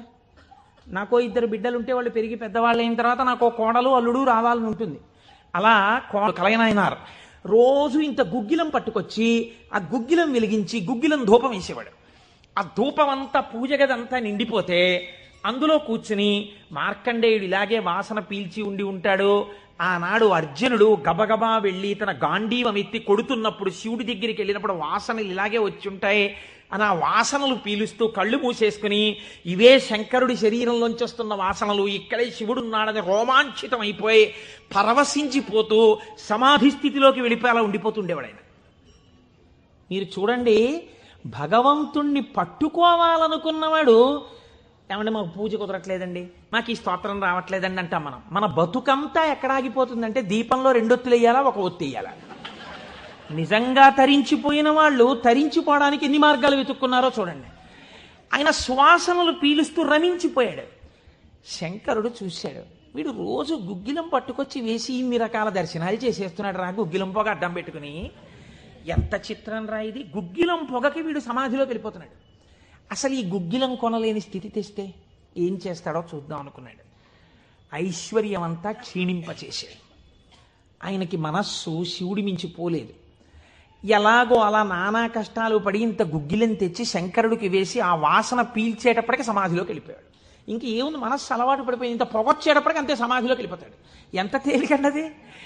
అగరత్తు వెలిగించకుండా ఉంటాం కదా, అగరత్తు వెలిగిస్తే గుగ్గిలం అయినా సమాధిలోకి వెళ్ళిపోతాడు అంతే. ఈ స్థితి చూసి శంకరుడు భార్యాబిడ్డలు తినడానికి కూడా అన్నం మెతుకు లేకుండా చేశాడు. చూద్దాం ఏం చేస్తాడు. భార్యాబిడ్డలు పస్తులున్నారు. అన్నమో రామచంద్ర అని ఆ భార్య మహాపతివ్రత. ఆవిడ తన మెడలో ఉన్నటువంటి మంగళసూత్రాన్ని తీసి నాయనారికి ఇచ్చి, అయ్యా మీరిది పట్టుకెళ్ళి వెలకట్టి అమ్మించి డబ్బు పట్టుకుని రండి, దాంతో మనం కొన్నాళ్ళు భోజనం చేద్దామని. తప్పకుండా తీసుకొస్తానని ఆ మంగళసూత్రాలు చేతిలో పట్టుకుని శివ శివ శివ శివ అని సంతోషపడిపోతూ వెళ్ళిపోతున్నాడు. శంకరుడు ఒక పెద్ద బండిలో గుగ్గిలం బస్తాలు వేసుకుని ఎదురొచ్చాడు. మళ్ళీ మళ్ళీ దొరకవుట గుగ్గిలం, అందుకని చెప్పి బస్తాలు కొనుక్కెడుతున్నాను, ఎవరైనా కావాలంటే కొనుక్కోండి అని అరిచాడు. అమ్మ బాబోయ్, గుగ్గిలం దొరకదటని చెప్పి ఈయన గబగబా మంగళసూత్రాలు ఇచ్చేసి గుగ్గిలం బస్తాలు కొనేసాడు. పోనీ గుగ్గిలం దొరకదంటున్నారు, ఇంటికి పట్టుకెళ్ళి ఈ గుగ్గిలాన్ని దాచుకుని రోజు ఇంతంత వేద్దాం అనుకున్నాడా? నిజంగా నాడు శంకరుడు వస్తుంటే సుగంధిం పుష్టివర్ధనం, ఇదొక్కటే ఆయన సమాధికి కారణం. ఇంత గుగ్గిలం వెలిగించి మధ్యలో కూర్చుంటే అసలు నిజంగా శంకరుడు విరాట్ రూపంతో వచ్చేసినట్టు ఉండదు. కాబట్టి ఈ గుగ్గిలం అంతా వెలిగించేస్తానన్నాడు. ఇంట్లో వెలిగించేస్తే బాగుండదు, పొగలు వచ్చేస్తాయి. ఓ గుళ్ళోకి పట్టుకెళ్ళి వెలిగించేస్తే బాగుంటుందని ఈ గుగ్గిలం అంతా వేసుకుని ఓ గుడికి పట్టుకెళ్ళి ఈ గుగ్గిలం అంతా వెలిగించేసి దాని మధ్యలో కూర్చొని సమాధిని పొందేసి, కడుపులో ప్రేగులు నకనకలాడిపోతున్నాయి, తెలియదు, ఆకలి తెలియదు, శరీరం నీరస పడిపోయింది, శరీరం అంతా నొప్పులు పెట్టేస్తోంది, తెలియదు, ఇంట్లో భార్య బిడ్డలు శోషించి పడిపోయే స్థితి వచ్చింది, తెలియదు. ఆ పొగ మధ్యలో సమాధి స్థితిని పొందాడు. ఇప్పుడు నా భాషలో చెప్పాలంటే భగవంతుడు ఓడిపోయాడు. పరీక్ష పెట్టగలడా? ఏం పరీక్ష పెడతాడు? కాబట్టి చూడలేకపోయాడు ఆయన. అమ్మ బాబోయ్, ఇదెక్కడ భక్తి రాని గబగబా కుబేరుణ్ణి పిలిచాడు. కుబేరా, ఇలా నా పక్కన ఎన్నాళ్ళు నించుంటావు, నాకేం అవసరం లేదు. అడిగో మహానుభావుడు చూసావా, గుగ్గిలం పొగ మధ్యలో కూర్చున్నాడు, పెళ్ళం మంగళసూత్రాలు అమ్మేసి. వెంటనే వెళ్ళి ఆయన ఇంటిని బ్రహ్మాండమైనటువంటి అంతఃపురంగా మార్చేయి, భార్యకి బిడ్డలకి భూమండలంలో లేనంత ఐశ్వర్యాన్ని ఇచ్చేయి, ముందు ఉత్తర క్షణం వాళ్ళకి షడ్రసోపేతమైన భోజనం పెట్టు అనేటప్పటికి వాళ్ళ ఇల్లు మారిపోయింది, షడ్రసోపేతమైన భోజనం వచ్చింది. అయ్యో భర్త గారు ఎక్కడికి వెళ్ళారో అనుకుంటోంది ఆవిడ. అశరీరవాణి వినపడింది. అమ్మా, నీ భర్త భక్తి ముందు లొంగిపోయాడమ్మా, శంకరుడు మహదైశ్వర్యం ఇచ్చేశాడు నీకు. ఆయనో అన్నం తిందామన్న ఆలోచన లేదు, ఆ గుగ్గిలం పొగలో కూర్చునున్నాడు. ఇలాగ కూర్చునుంటే ఇప్పుడు ఎవరు మాట్లాడాలి? ఒరే నాన్న అన్నం తినరా అని. అమ్మా నాన్నగారు కోరుకున్న కోరికోటి ఉంది, నువ్వు ఎలా అయినా డాక్టర్ అయిపో. ఇంజక్షన్ చేసేశారు ఆ పిల్లకి.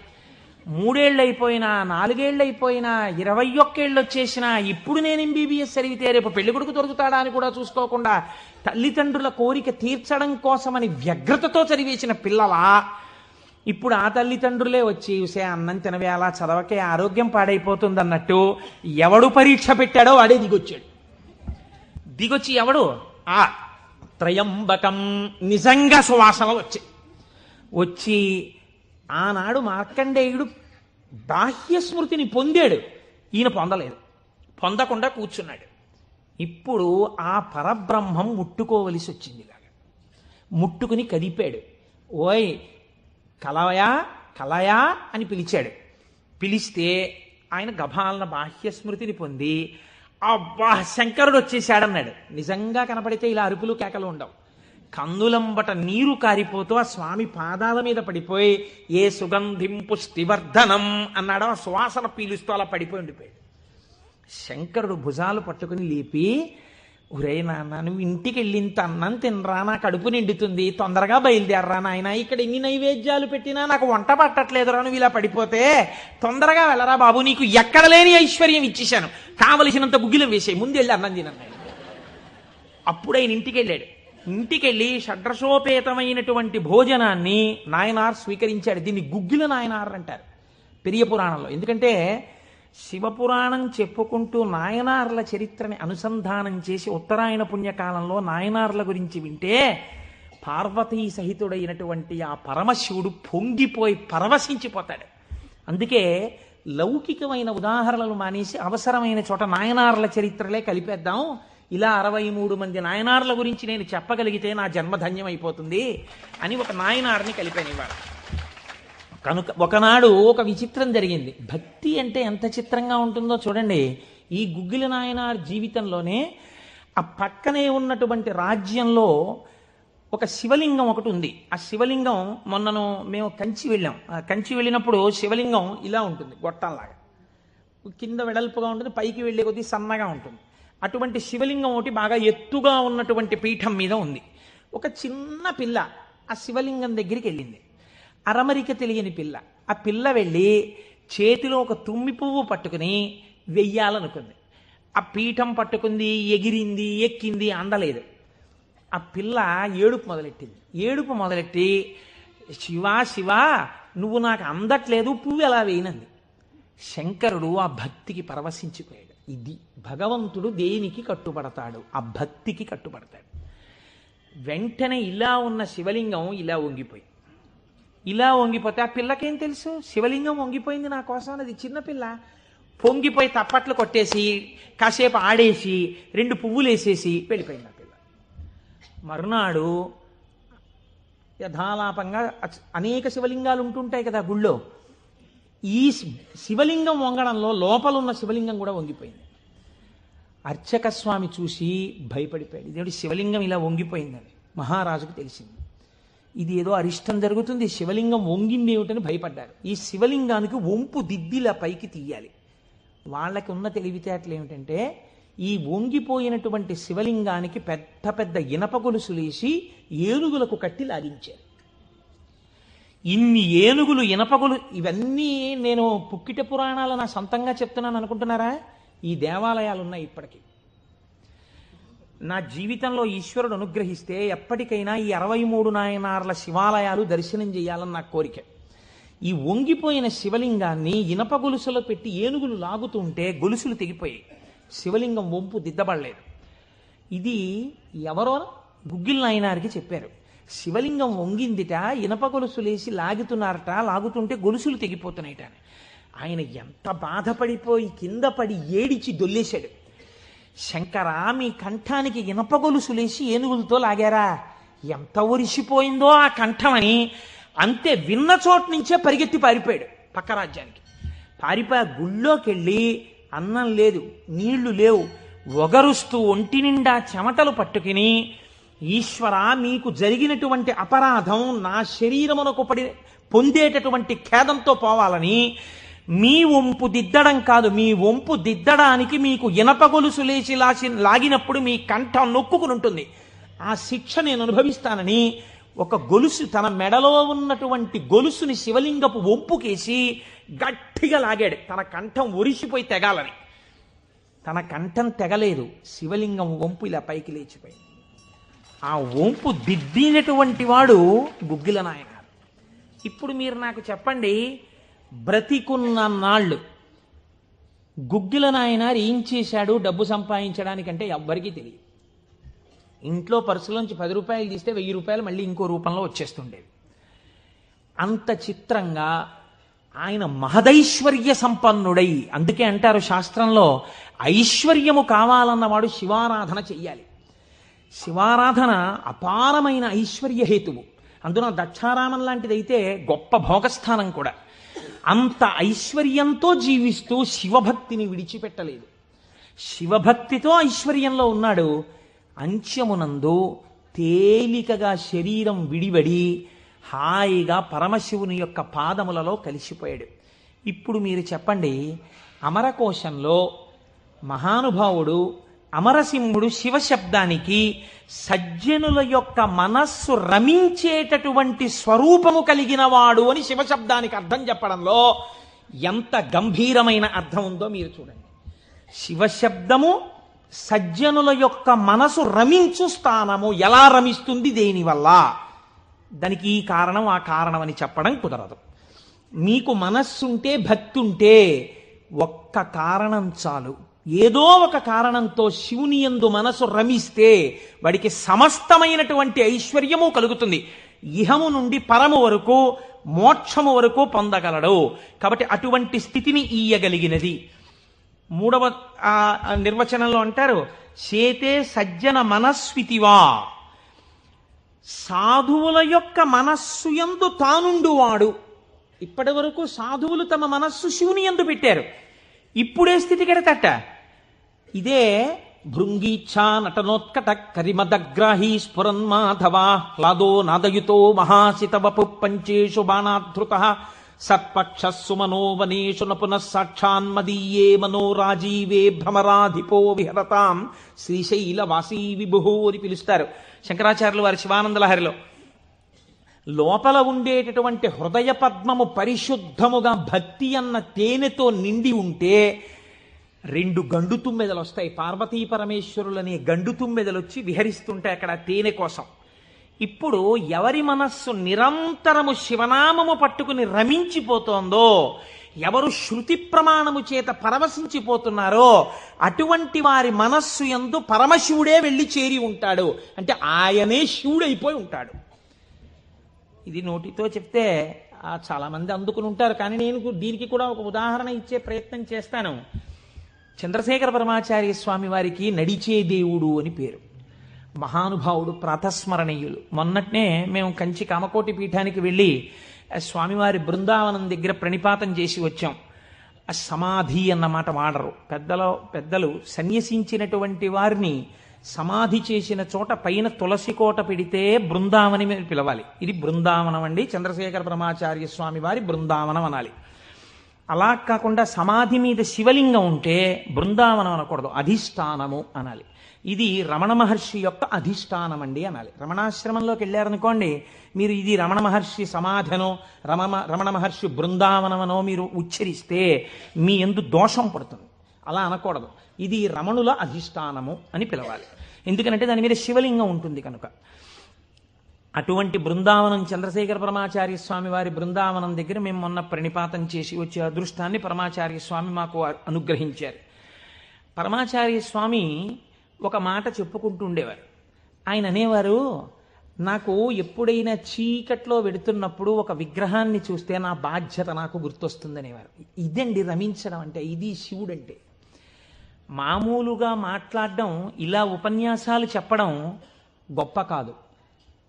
రమించిన హృదయంలోంచి అటువంటి మాట రావడం ఆ వ్యక్తి యొక్క స్థితిని చూపిస్తుంది. పరమాచార్య నడిచి వెళ్ళిపోతుండేవారు.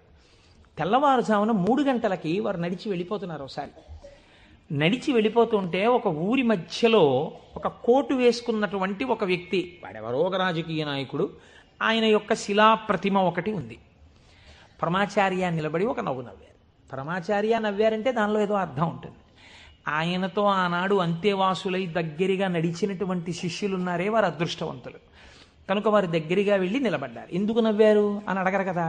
వారు నవ్వి అన్నారు, దీన్ని చూస్తే నాకేం జ్ఞాపకం వస్తుందో తెలుసా, నా బాధ్యత జ్ఞాపకానికి వస్తోంది అన్నారు. అదేమిటండి, ఆ విగ్రహానికి మీకు సంబంధం ఏమిటి అనుకున్నారు విన్నవాళ్ళు. ఆయన అన్నారు, ఈ విగ్రహంలో ఉన్న వ్యక్తి తెల్లవారుజామున 3 గంటలకి ఇలాగే కోటేసుకుని నిలబడి ఉండేవాడా అని అడిగారు. అప్పుడు 3 కదా అయింది టైము. తెల్లవారుజామున 3 గంటలకి ఆ విగ్రహంలో ఉన్న వ్యక్తి ఎవరు ఉన్నాడో ఆయన అలా కోటేసుకుని నిలబడ్డ కదా. లేకపోతే బహుశः ఇప్పుడు మనం 3ంటికి చూసాం, ఈయన రాత్రి 1 గంటకు కూడా ఇలాగే కోటేసుకుని ఉండుంటాడు. అంటే రాత్రి 1 గంటకు కూడా ఆయన బతికున్న రోజుల్లో కోటేసుకుని ఉన్నాడా? లేడు. కానీ కోటేసుకున్నటువంటి వ్యక్తిని అందరూ చూశారు బయట. ఆయన బయటికి వచ్చినప్పుడు ఎక్కువగా కోటుతో బయటికి వచ్చేవాడు. కాబట్టి ఇప్పుడు ఆయన్ని చూడగానే రాత్రి చూసినా, పగలు చూసినా, ఉదయం చూసినా, సంధ్యవేళ చూసినా ఆయన జీవితంలో సాధించిన విషయాలు జ్ఞాపకానికి వచ్చి అందుకు ఆయనకి ఇటువంటి శిలాస్తూపం పెట్టారు అని జ్ఞాపకానికి వస్తుంది. నేనెవరో తెలుసా? పరమాచార్య చెప్పిన మాట. నేను కూడా ఇలా దండం పట్టుకుని కమండలం పట్టుకుని నడిచి వెళ్ళిపోతుంటే భారతదేశమునకు 4 చెరగుల మళ్లీ అవైదికమైన మతములు ప్రవేశించకుండా 4 పీఠములు పెట్టి చంద్రమౌళీశ్వరారాధన ఏర్పాటు చేసినటువంటి మహాపురుషుడైన శంకరాచార్య స్వామి వారి ప్రతిబింబంగా ఆ శిల తన జీవితాన్ని జ్ఞాపకం చేస్తే శంకరులని జ్ఞాపకం చేసి నడుబడిని నేర్పడానికి ఈ రూపంతో మేం తిరుగుతున్నాం. మా నడుబడి ఎంత జాగ్రత్తగా ఉండాలో చూడండి అని పరమాచార్య ఆ స్తూపాన్ని చూసి చెప్పుకున్నారు. ఎంత భక్తో చూడండి నిజంగా వారిది. వారు ఒకనాడు శ్రీశైలం వెళ్ళారు. వెళ్ళినప్పుడు హటకేశ్వరంలో శంకరాచార్య స్వామి వారు తపస్సు చేసినటువంటి ప్రదేశం ఉంది. వారు ఆ హటకేశ్వరం దగ్గరికి వెడుతూ ఆ తపస్సు చేసిన ప్రదేశం దగ్గరికి ఒక సంస్కృత పండితుడిని పిలిచి వారు సంస్కృతంలోనే మాట్లాడుతుండేవారు.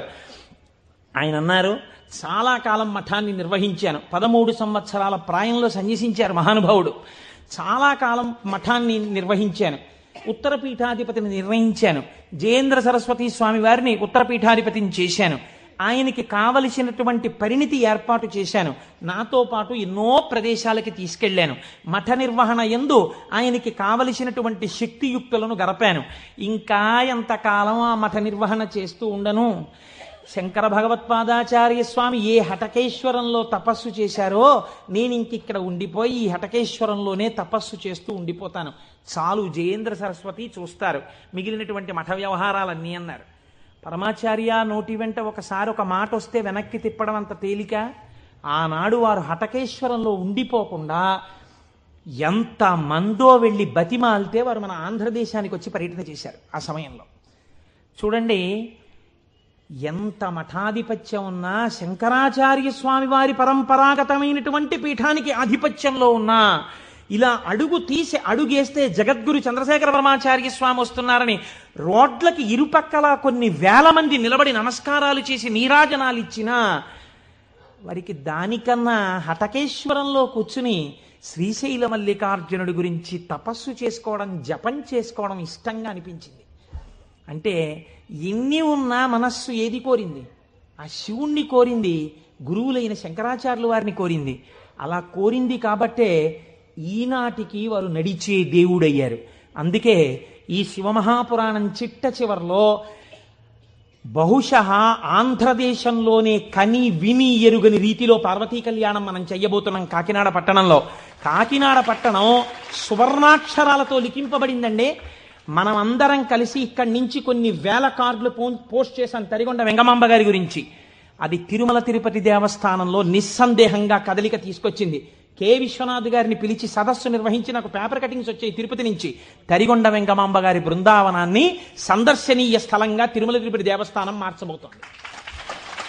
మనం చేసినటువంటి ఒక మంచి పనికి వేసిన విత్తనం మనకి పేపర్లు అక్కర్లేదు, మన పేర్లు వెయ్యక్కర్లేదో, ఎవడి నామస్మరణ వలన కేవలము శుభమే జరుగుతుందో వాడిని శివ అని పిలిచారు. మీకు నేను ఒక దేవాలయ ప్రాంగణంలో శివమహాపురాణ ప్రవచన సందర్భంలో మీకు ఒక విషయం విజ్ఞాపన చేస్తున్నాను. ఇది పరమసత్యం, అబద్ధాలు చెప్పుకోవలసిన దౌర్భాగ్యం నాకు లేదు. బహుశಃ మా దొరగారికి ఒక్కరికి తెలిసేమో, ఆయన నాకు పేరు జ్ఞాపకంలో లేదు. ఈ ఊళ్ళోనే ఒక వ్యక్తి ఉండేవారు. ఆయన ఒకసారి నా దగ్గరికి వచ్చి, అంటే నా ఉద్దేశం ఇలాంటి బాధల్లో ఉన్న వాళ్ళందరినీ మా ఇంటికి వచ్చేసి నన్ను అడగమని కాదు. ఆయన ఒకసారి మా ఇంటికి వచ్చి ఒక్కసారి మీకు నమస్కారం చేసి వెళ్ళిపోతానని చాలా వ్యగ్రతతో అన్నాడు. అంటే నేను ఆఫీస్కి వెళ్ళిపోతున్నానండి, టైం అయిపోతుంది, ఇప్పుడు నమస్కారం పెట్టి మాట్లాడడం ఎందుకు? అక్కర్లేదు, నేనేం మాట్లాడను, ఒకసారి నమస్కారం చేసి వెళ్ళిపోతానని. సరే చెయ్యండి, కానీ అది మీరు నమస్కారం చేస్తానన్నట్టు లేదు, ఒక్కసారి మిమ్మల్ని కొడతానన్నట్టుంది. ఎందుకంత భావన వ్యగ్రత అన్నాను. అంటే ఇవాళే నా జీవితానికి చిట్ట చివరి రోజు, నేను ఆత్మహత్య చేసుకోబోతున్నాను. నా మనస్సులో ఎప్పుడైనా శాంతి కలిగితే మీ ఉపన్యాసాల్లోనే కలిగేది. అందుకని మీకు ఒక్కసారి నమస్కారం చేసి ఆత్మహత్య చేసుకుందామని వచ్చాను. మీకు ఒక్కరికే చెప్తున్నాను, మీరు ఎవరికీ చెప్పకండి, సాయంకాలానికి నేను ఉండను అన్నది. నేను హడిలిపోయిన ఇది నాకు చెప్పాడు బాబని. అది నేను తర్వాత ఎడతాను ఆఫీస్కి, అవసరమైతే హాఫ్ డే సీఎల్ ఎడతాను, కూర్చోండి అని కూర్చోబెట్టాను. అంటే బాబోయ్ ఇలా మా ఇంటికి వచ్చేయమని ఆలోచన అండి. కాబట్టి కూర్చుంటే ఏమి మీకు ఎందుకు కలిగింది ఈ బాధ? ఆయన ఏదో పాపం చాలా చెప్పుకొచ్చాడు ఏడుస్తూ. నేనన్నా సరే ఒక పని చేయండి, ఆఖరి ప్రయత్నం ఒకటి చేయండి. మీరు దీక్షగా 42 రోజులు శివాలయానికి ఎవ్వరికీ చెప్పద్దు. ప్రదోష వేళలో వెళ్ళి శివ ప్రదక్షిణం చేసి మీరు ఏమీ చెప్పకండి. మీరు చెప్పగలిగినంతసేపు శివాలయం అరుగు మీద కూర్చుని శివ శివ శివ శివ శివ శివ ఇదొకటే. ఒక 42 రోజులు ఈ దరిద్రాన్ని, మీ కష్టాలని అనుభవించి చూడండి అన్నాను. మీరు నమ్ముతారా? ఆ వ్యక్తి నా దగ్గరికి వచ్చి నా జీవితంలో ఆశించని రీతిలో నా జీవితానికి ఒక కొత్త మలుపు తిరిగిందండి, నేను వరంగల్ వెళ్ళిపోతున్నాను, నేను సెటిల్ అయిపోతున్నానని చెప్పాడు. ఆ వ్యక్తే నాకు ఈ మధ్యనే మళ్ళీ ఫోన్ చేసి, కోటేశ్వరారు ఇప్పుడు నేను ఎంత ఆనందంగా ఉన్నాను అనండి, ఒక్కసారి మీరు ఏమైనా వరంగల్ వస్తారేమిటండి ఉపన్యాసాలకి, మీ దర్శనానికి వద్దాం అనుకుంటున్నాను, నేను కూడా కాకినాడ అన్నాడు. అయ్యా మీరు ఎప్పుడైనా కాకినాడ ఇప్పుడు అక్కర్లేదు, ఇప్పుడో తర్వాత వద్దురు కానీ, నేను వరంగల్ ఇప్పుడు మాత్రం రావట్లేదు, నేను వరంగల్ వస్తే చెప్తాను, అప్పుడు మీరు నా దగ్గరికి వద్దురు కానీ తప్పకుండా దర్శనానికి అన్నాడు. కళ్యాణి అందులో అంటారే, ఏతి జీవంతిమానందో నరం వర్ష శతాదపి అంటుంది సుందరకాండ. 100 ఏళ్ళు బతికిన వాడు శుభాన్ని చూస్తాడు. అందుకే తొందరపడి ఏదో సమస్య ఉందని ఆత్మహత్యలు చేసేసుకుంటాం ఇలాంటి మాటలు అనకూడదు. కాబట్టి చూడండి, శివుడు ఉద్ధరించగలడు అనడానికి ప్రత్యక్ష ప్రమాణం మనకే ఉంది కదా. శివం అంటే మంగళం, శోభనం, శ్రేయస్సు, కళ్యాణం. ఏ శుభము నీకు కావాలన్నా శివానుగ్రహముగానే వస్తుంది. శివానుగ్రహము కలిగితే నీ ఇంట సర్వమంగళములు జరుగుతాయి. అందుకే శంకర భగవత్పాదాచార్య స్వామి శివానంద లహరిలో ఒక మాట అంటారు, అసలు శివ నిన్ను చూసి ఏదేదో అనుకుంటుంటారు. అసలు నీ స్వరూపం ఒక్కసారి ఆలోచించు.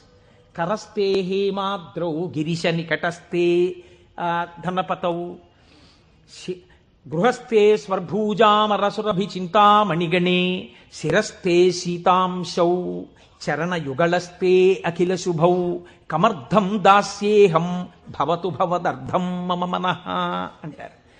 శంకర, నాకు శుభం ఈయన అడగడానికి నీకు నేనేమి ఇచ్చివను? కరస్తే హేమాద్రౌ, ఒక చేతిలో నువ్వు మేరు పర్వతం బంగారు కొండ పట్టుకున్నావు, బంగారు కొండే నీకుంది, ఇంకేమివ్వను?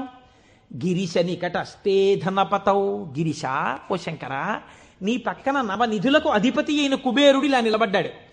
నువ్వు ఎప్పుడు కుబేరా కొంచెం ఏమైనా 2 రూపాయలనేంటి అనలేదు. ఆయనే ఎప్పుడు ఏమైనా అడుగుతావేమోనని ఇలా నిలబడ్డా, ఆయన కోరిక తీరలేదు. గిరిశ నికటస్తే ధనపతౌ, కుబేరుడు నీ పక్కన ఉన్నాడు. గృహస్థే స్వర్భూజామరసురభి చింతామణిగణే, నీ ఇంట కల్పవృక్షాలు, కామధేనువులు, చింతామణులు రాసులు పోసి ఉన్నాయి. ఎన్ని కామధేనువులో, ఎన్ని కల్పవృక్షాలో, చింతామణులతో గోడలు కట్టారు నీ ఇంట్లో. పోన్లేవయ్యా, ఇవన్నీ ఉన్నాయి, కానీ నీకేదో మోక్షం ఇస్తాను, నీకేమైనా అనారోగ్యం వస్తే తగ్గిస్తానడానికి నీ యొక్క శిరస్సు మీద సీతాంశు చంద్రబింబం ఉంది, చంద్రరేఖ ఉంది, కాబట్టి మోక్షం ఇచ్చే అధికారం నీకుంది. ఇంకా నీకు నేనేమివ్వను? నాది నాది అన్నది ఒక్కటి ఉంది నా దగ్గర, నీది కాదని నా దగ్గర ఉన్నది అన్నది ఏమిటో తెలుసా? కమర్థం దాస్యేహం భవతు భవదర్థం మమ మనః. నాది అని అస్తమానం నన్ను బంధనంలో పడేసే ఈ మనస్సు నీకు ఇచ్చేస్తా, బుచ్చేసుకో. ఏదో రకంగా ఆయన పాదాల దగ్గర చేరడానికి శంకరాచార్యులు వారు మన కోసం చేసినటువంటి శ్లోకం కమర్థం దాస్యేహం భవతు భవదర్థం మమ మనః. మమ అన్న చోట నేను అన్న శబ్దం శంకరాచార్యుల వారి కోసం అండి, ఆయన అపరశంకరుడు, మన కోసం. ఇది జగద్గురువుల యొక్క కారుణ్యం. కనుక అటువంటి శంకరుడికి మీరేమివ్వాలి? మీరేమివ్వక్కర్లేదు, కానీ మీరు ఇలా నమస్కరిస్తే చాలు, ఒక్కసారి శివ అంటే చాలు, ఆయన పొంగిపోతాడు. అందుకు కదా మనం ప్రదోష వేళలో ఉపన్యాసం మొదలు పెట్టే ముందు శివాష్టోత్తర శతనామ స్తోత్రాన్ని ఒక్కసారి అనుసంధానం చెయ్యాలి అని మనం అనుకుంటున్నాం. మీరు చూడండి, నేను ఇక్కడ మీకు ఒక గంభీరమైనటువంటి విషయాన్ని వాళ్ళ ప్రస్తావన చెయ్యాలి అని అనుకుంటున్నాను. ఆనందం వస్తే కళ్ళజోడు తీసేస్తూ ఉండడం, మళ్ళీ పెట్టుకు చూసుకుంటూ ఉండడం.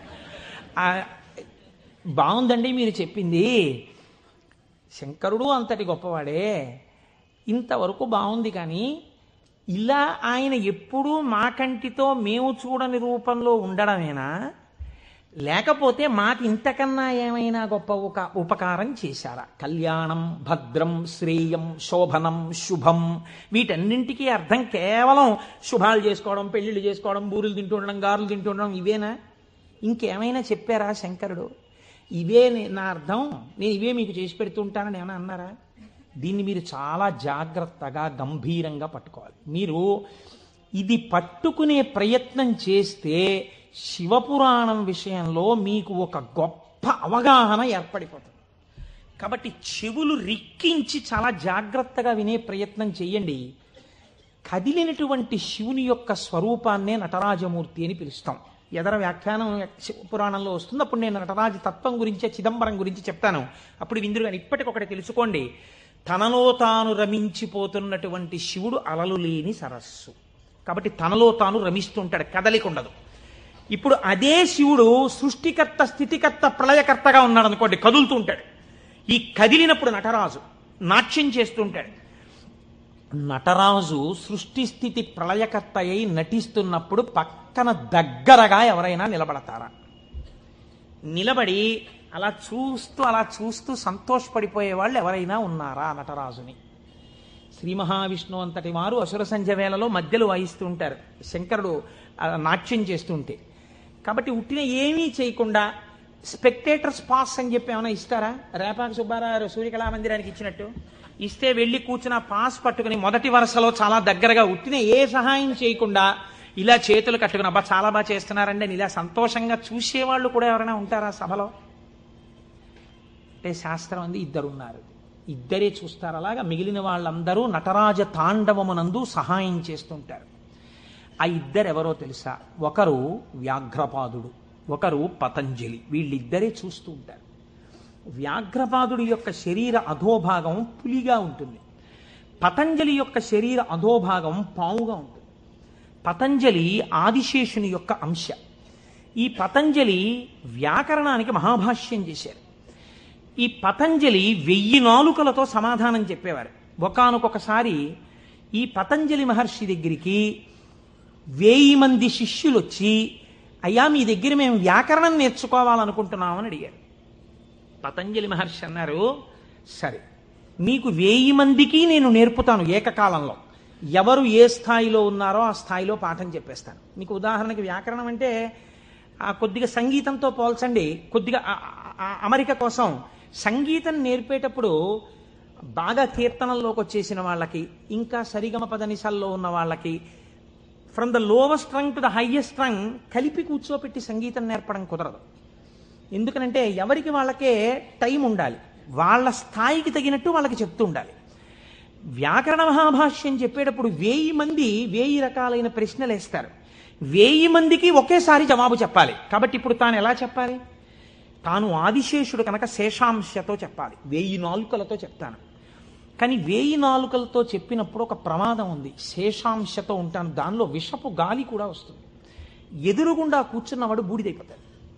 కాబట్టి తెర అడ్డం కడతాను. ఇది చిదంబరంలో జరిగిందండి యథార్థంగా. నేను ఒక తెర అడ్డం కట్టి లోపల నేను కూర్చుంటాను, మీరు బయట కూర్చోండి. మీరు ప్రశ్నలు అడుగుతూ ఉండండి, నేను చెప్పేస్తుంటాను 1000 నాలుకలతో.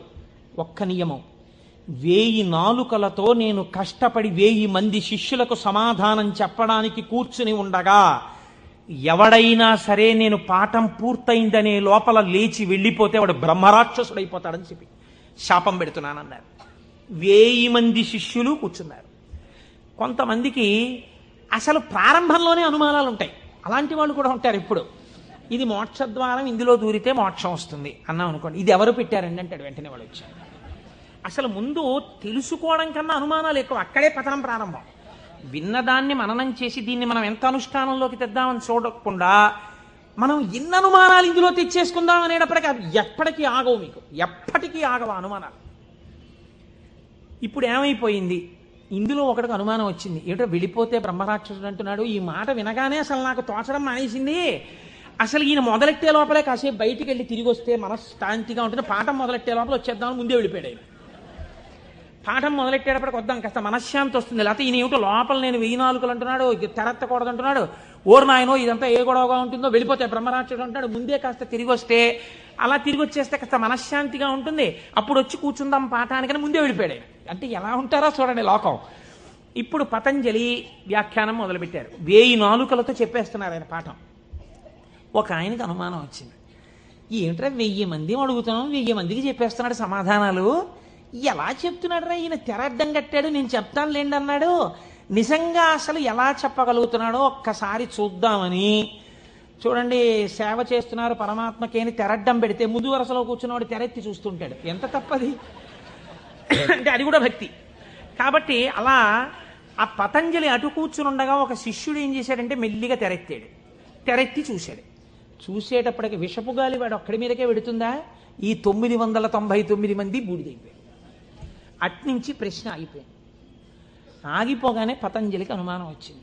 ఏదో జరిగిందని ఆయన పాఠం ఆపి లేపి తెర తీసి చూశారు.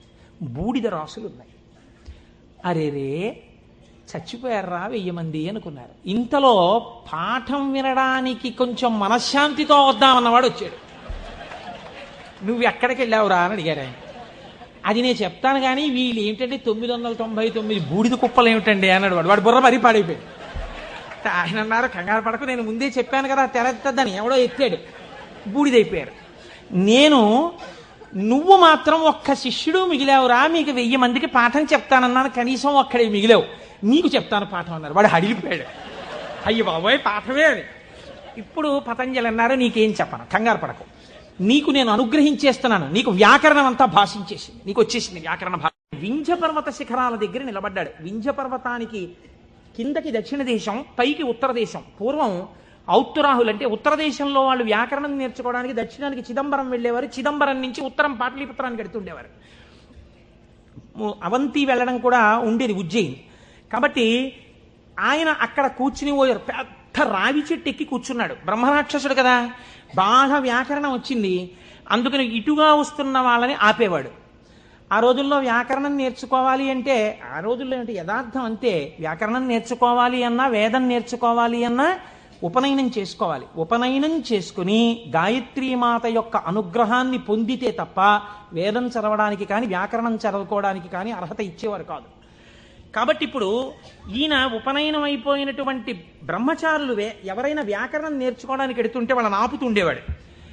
ఆపుతూ వ్యాకరణ సంబంధమై పతంజలికి మాత్రమే తెలుసున్న ఒక గంభీరమైన లోతైన ప్రశ్న అడుగుతుండేవాడు. పచ్చనేటటువంటి ధాతువు మీద త అనబడేటటువంటి నిష్ఠాప్రత్యయం కలిస్తే పచధాతువునకు నిష్ఠలో రూపం ఏ రకంగా వస్తుంది అని అడిగేవాడు. సాధారణంగా వ్యాకరణంలో దీన్ని తెలియని వాళ్ళు ఏమంటారంటేట పక్వం అంటారట. వెంటనే పక్వం అనగానే ఆయన అనేవాడు, బాగా పక్వం అయ్యావురా ఈ జవాబు చెప్పని నోట్లో పడేసుకునేవాడు. పక్వం అంటే బాగా రుచిగా వండబడ్డాడు అని. ఇప్పుడు నువ్వు పక్వం అయ్యావు అని తినేసి మళ్ళీ చెట్టెక్కి కూర్చునేవాడు. ఇలా చాలామంది బ్రహ్మచారుల్ని తినేసాడు. తినేసి కూర్చుంటే గగ్గోలు పెట్టడం మొదలెట్టారు. ఈ బ్రహ్మచారి ఎవడో అక్కడ కూర్చున్నాడు, బ్రహ్మరాక్షసుడు, వాడు వ్యాకరణ సూత్రం అడిగి తినేస్తున్నాడు. పతంజలి మహర్షి చూశారు, అయ్యయ్యో వీడికి నేను యోగ్యుడైన వాడికి చెప్పరా అంటే వీడి ప్రశ్న అడిగి తినేస్తున్నాడు, వీడికి నేనే వెళ్ళి శిష్యుడుగా మళ్ళీ వీడి దగ్గర నేర్చుకుని వీడిని ఉద్ధరించాలి అని చంద్రశర్మ అన్న పేరుతో బ్రాహ్మణుడయ్యి ఆయన వచ్చారు. ఆయన వస్తూ ఉంటే ఈయన ఆపాడు. ఆపి మళ్ళీ ఈ ప్రశ్న అడిగాడు. అడిగితే ఆయన అన్నారు, అది పక్వం, వ్యాకరణం అంతా రా అన్నాడు. కానీ ఉపాధి బ్రహ్మరాక్షస ఉపాధిలో ఉన్నాడు కాబట్టి ఆయన ఎక్కడ నేర్పుతానన్నాడు? స్కూల్లోనూ అక్కడ నేర్పను, రావి చెట్టు మీద కూర్చుని నేర్పుతాను రా. ఎందుకంటే శివాలయంలో నేర్పాలి వ్యాకరణం. పూర్వం వ్యాకరణ మంటపాలని శివాలయాల్లో ఉండేవి, అక్కడే నేర్పాలి. కాబట్టి నీకు నేను రావి చెట్టు మీద నేర్పుతాను. రావి చెట్టు మీద కూడా ఎక్కడ? చిటారి కొమ్మ మీద కూర్చుని నేర్పుతాను, అక్కడ కూర్చో. ఎక్కడ పడిపోతానో అని కునుకు రాకుండా బాగా వింటావు. చెప్పేవాడు బ్రహ్మరాక్షసుడు, చెప్పేది చిటారి కొమ్మ మీద రావి చెట్టు మీద. టైం ఇవ్వను, ఉత్తర క్షణం అడ్మిషన్ ఇచ్చేసాను నీకు, రా ఎక్కేద్దాం చెట్టు అన్నాడు. అమ్మ బాబో ఇదో అఘాయిత్యం కింద ఉందని పాపం ఈ చంద్రశర్మ ఆయనతో పాటు చెట్టెక్కి చెట్టు చివారి కొమ్మ మీద కూర్చున్నాడు. ఈయన మహాభాష్యం చెప్పేస్తున్నాడు. ఇప్పుడు ఈ మహాభాష్యం రాసుకోవాలి. ఎక్కడ రాస్తాడు? రాయడానికి ఓ గంటమో ఓ తాటాకో తెచ్చుకోవడానికి టైం లేదు. అందుకని ఆయన రావాకులు తుంపి ఒక పుల్ల ముక్క ఒకటి తీసి తొడ చీరుకున్నాడు. చీరుకుని అందులోంచి వస్తున్న నెత్తుటిలో పుల్ల ముంచి ఒక్కొక్క రావాకు మీద భాష్యం రాసుకున్నాడు. 9 రాత్రులు 9 పగళ్ళు పతంజలి మహాభాష్యాన్ని చంద్రశర్మకి చెప్పాడు. చెప్పగానే ఆయనకి శాప విమోచనం అయిపోయింది.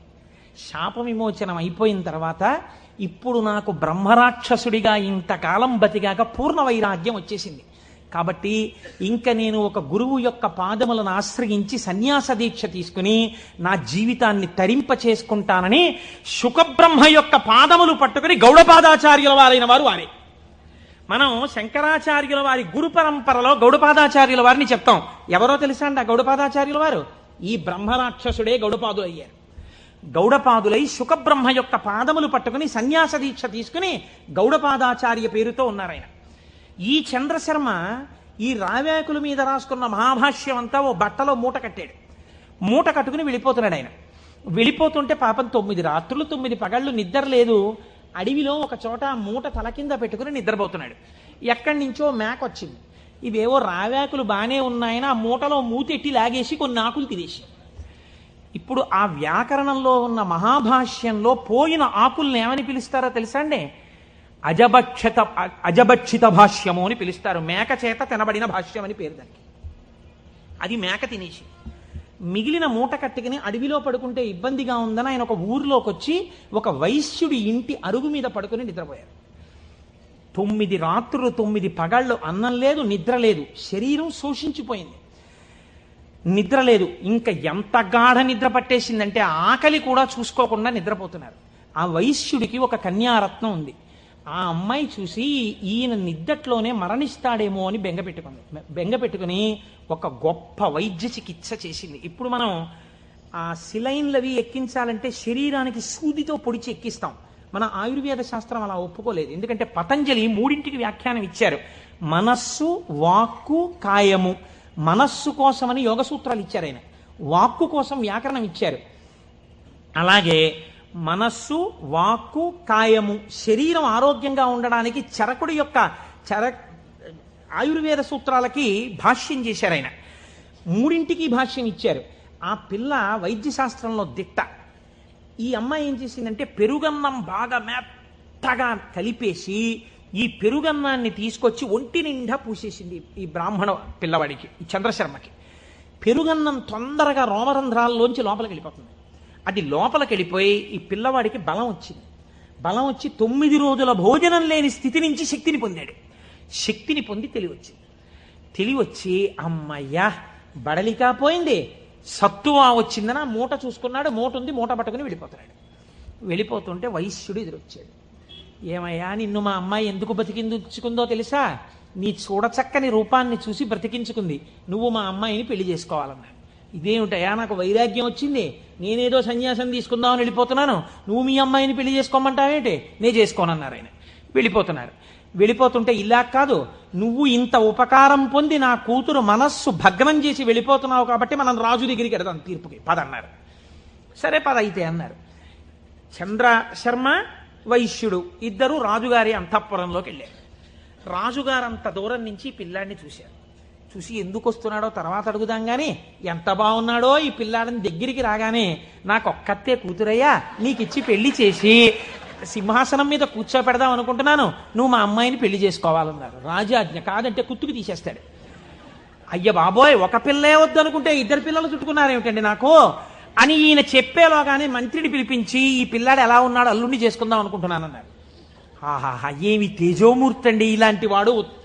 ఉత్తరోత్తర సింహాసనం మీద కూర్చుంటే మన రాజ్యానికి ఇంకా ఎదురుండదు, తప్పకుండా పిల్లనిచ్చేయండి అన్నారు. 2 పిల్లల్ని ఇచ్చి పెళ్లి చేసేస్తామన్నారు. అసలు నా గోడు వినేవాళ్ళు లేడు మహాప్రభో, నేను వైరాగ్యం ఉందిరా నాకు పిల్లలొద్దు పెళ్ళొద్దంటే 2 తయారయ్యారు ఏమిటి? నాకు పైగా రాజభోగం కూడా వచ్చింది. వద్దన్న వాడికి ఐశ్వర్యం, వద్దన్న వాడికి నమస్కారాలు, పెట్టండి అన్నవాడికి పెట్టేవాడు ఉండడం అని ఆయన బాధపడుతుంటే మంత్రి గారు ప్రాజ్ఞుడు ఆయన అన్నాడు, ఏమండి బ్రాహ్మణుడు బ్రాహ్మణేతరులను వివాహం చేసుకోవాలంటే ముందు బ్రాహ్మణ కన్యను చేసుకోవాలి. కాబట్టి ఉత్తమ కుల సంజాత అయిన ఒక బ్రాహ్మణ పిల్లని తెచ్చి ముందు పెళ్లి చేసి తర్వాత వీళ్ళిద్దరినీ చేసేద్దాం అన్నారు. ఓహో, 2 కూడా అయ్యారేమిటి అనుకున్నాడు ఆయన. ముందు ఆయన గోడు వినేవాళ్ళు లేడు. బ్రాహ్మణ కాంతని తెచ్చారు, వైశ్యకాంతని తెచ్చారు, క్షత్రియ కాంతని తెచ్చారు, తాళి కట్టేవారు. ఆయన అన్నాడు, మీరు ఎలాగో ఇప్పుడు పెళ్ళొద్దంటే వినరు, ఆయన విండు, ఈయన విండు. ఒక్క ఉపకారం చేయండి, మీకు నా తేజస్సు చూసి పొంగిపోతున్నారు కదా, మీ 3 కుమార్తెల యందు నేను సంతానమును పొందుతాను. 3 కొడుకులు పుట్టగానే నేను సన్యాసానికి వెళ్ళిపోవడానికి నాకు అనుమతి ఇవ్వాలన్నాడు. తప్పకుండా అలాగే ఇస్తామన్నారు. 3 పెళ్లి చేసుకున్నాడు. 3 యందు కుమారుల్ని కన్న తర్వాత సన్యాసం పుచ్చుకుందామని వెళ్ళిపోయాడు ఈ చంద్రశర్మ. వెళ్ళిపోయినటువంటి వాడు వెళ్ళి ఎవరు ఇతపూర్వం బ్రహ్మరాక్షసుడి రూపంలో ఉండి తనకి మహాభాష్యమంతా చెప్పి సన్యాసం తీసుకుని శుకబ్రహ్మకి శిష్యుడిగా ఇవాళ గౌడపాదాచార్య స్వామి వారిగా ఉన్నారో ఆయన దగ్గరకే వెళ్ళి అయ్యా నాకు సన్యాసం ఇవ్వండి అని అడిగాడు. నీకు గోవిందపాదాచార్య నామంతో సన్యాసం ఇస్తున్నానని సన్యాసం ఇచ్చి సన్యాసనామం గోవిందపాదాచార్య. ఆయనకి సన్యాసం ఇచ్చి ఒక మాట చెప్పారు, నువ్వు నర్మదా నదీ తీరంలో ఈ రావి చెట్టు దగ్గర ఈ గుహలోనే కూర్చో. రాబోయే కాలంలో భారతదేశంలో 72 అవైదికమైన మతములు ప్రవేశిస్తాయి. 72 అవైదికమైన మతములను తన వాగ్ఝరితో కొట్టిపారయ్యగలిగినటువంటి ఒక మహాపురుషుడిగా పరమశివుడే శంకరాచార్య స్వామిగా ఆవిర్భవించబోతున్నాడు. ఆ శంకరాచార్యుల వారికి సన్యాసనామాన్ని ఇచ్చి తత్వోపదేశం చెయ్యడానికి నువ్వు గురువుగా ఉండు అని కూర్చోబెట్టారు. ఆ చంద్రశర్మే గోవిందపాదాచార్య స్వామి. ఆ గోవిందపాదాచార్య స్వామి శిష్యులే మన శంకర భగవత్పాదాచార్య స్వామి. ఇది గౌడపాద, గోవిందపాదాచార్య, శంకరాచార్య గురు పరంపర. శివమహాపురాణ ప్రారంభం చేస్తూ ఇలాంటి పరంపరని ఒక్కసారి ఉత్తరాయణంలో అసుర సంధ్య వేళలో వింటే చాలు ఎంత పొంగిపోతాడో శంకరుడు. కనుక ఇప్పుడు ఆయన కాలడిలో జన్మించాడు మహానుభావుడు. ఆ శంకరాచార్య స్వామి వారి జన్మ రహస్యాన్ని గురించి ఎప్పుడైనా మనం త్రిపుర సుందరి అమ్మవారి ఊళ్ళో మళ్ళీ శంకరాచార్య స్వామి వారికి వైశాఖ శుక్ల పంచమి నాడు చేస్తాం కదా ఉత్సవం, అప్పుడు చెప్తాను దాని గురించినటువంటి విశేషాలు. ఇప్పుడు చెప్తే కుదరదు మహాప్రభో. ఆయన భారతదేశపు నలుచెరగుల పాదచారి అయి 3 మాటలు తిరిగారు. 72 అవైదికమైనటువంటి మతములను శృతి ప్రమాణమైన తన వాగ్ఝరితో కొట్టిపారేశారు, చిమ్మేశారు. ఆయన తర్వాత మళ్ళీ రాలేదు ఇంకా 72 మతాలు. అంత గొప్పవారు శంకరాచార్యుల వారంటే. అందుకే చంద్రశేఖర పరమాచార్య స్వామి వారికి శంకరులు గురువు కాదు, ప్రాణం.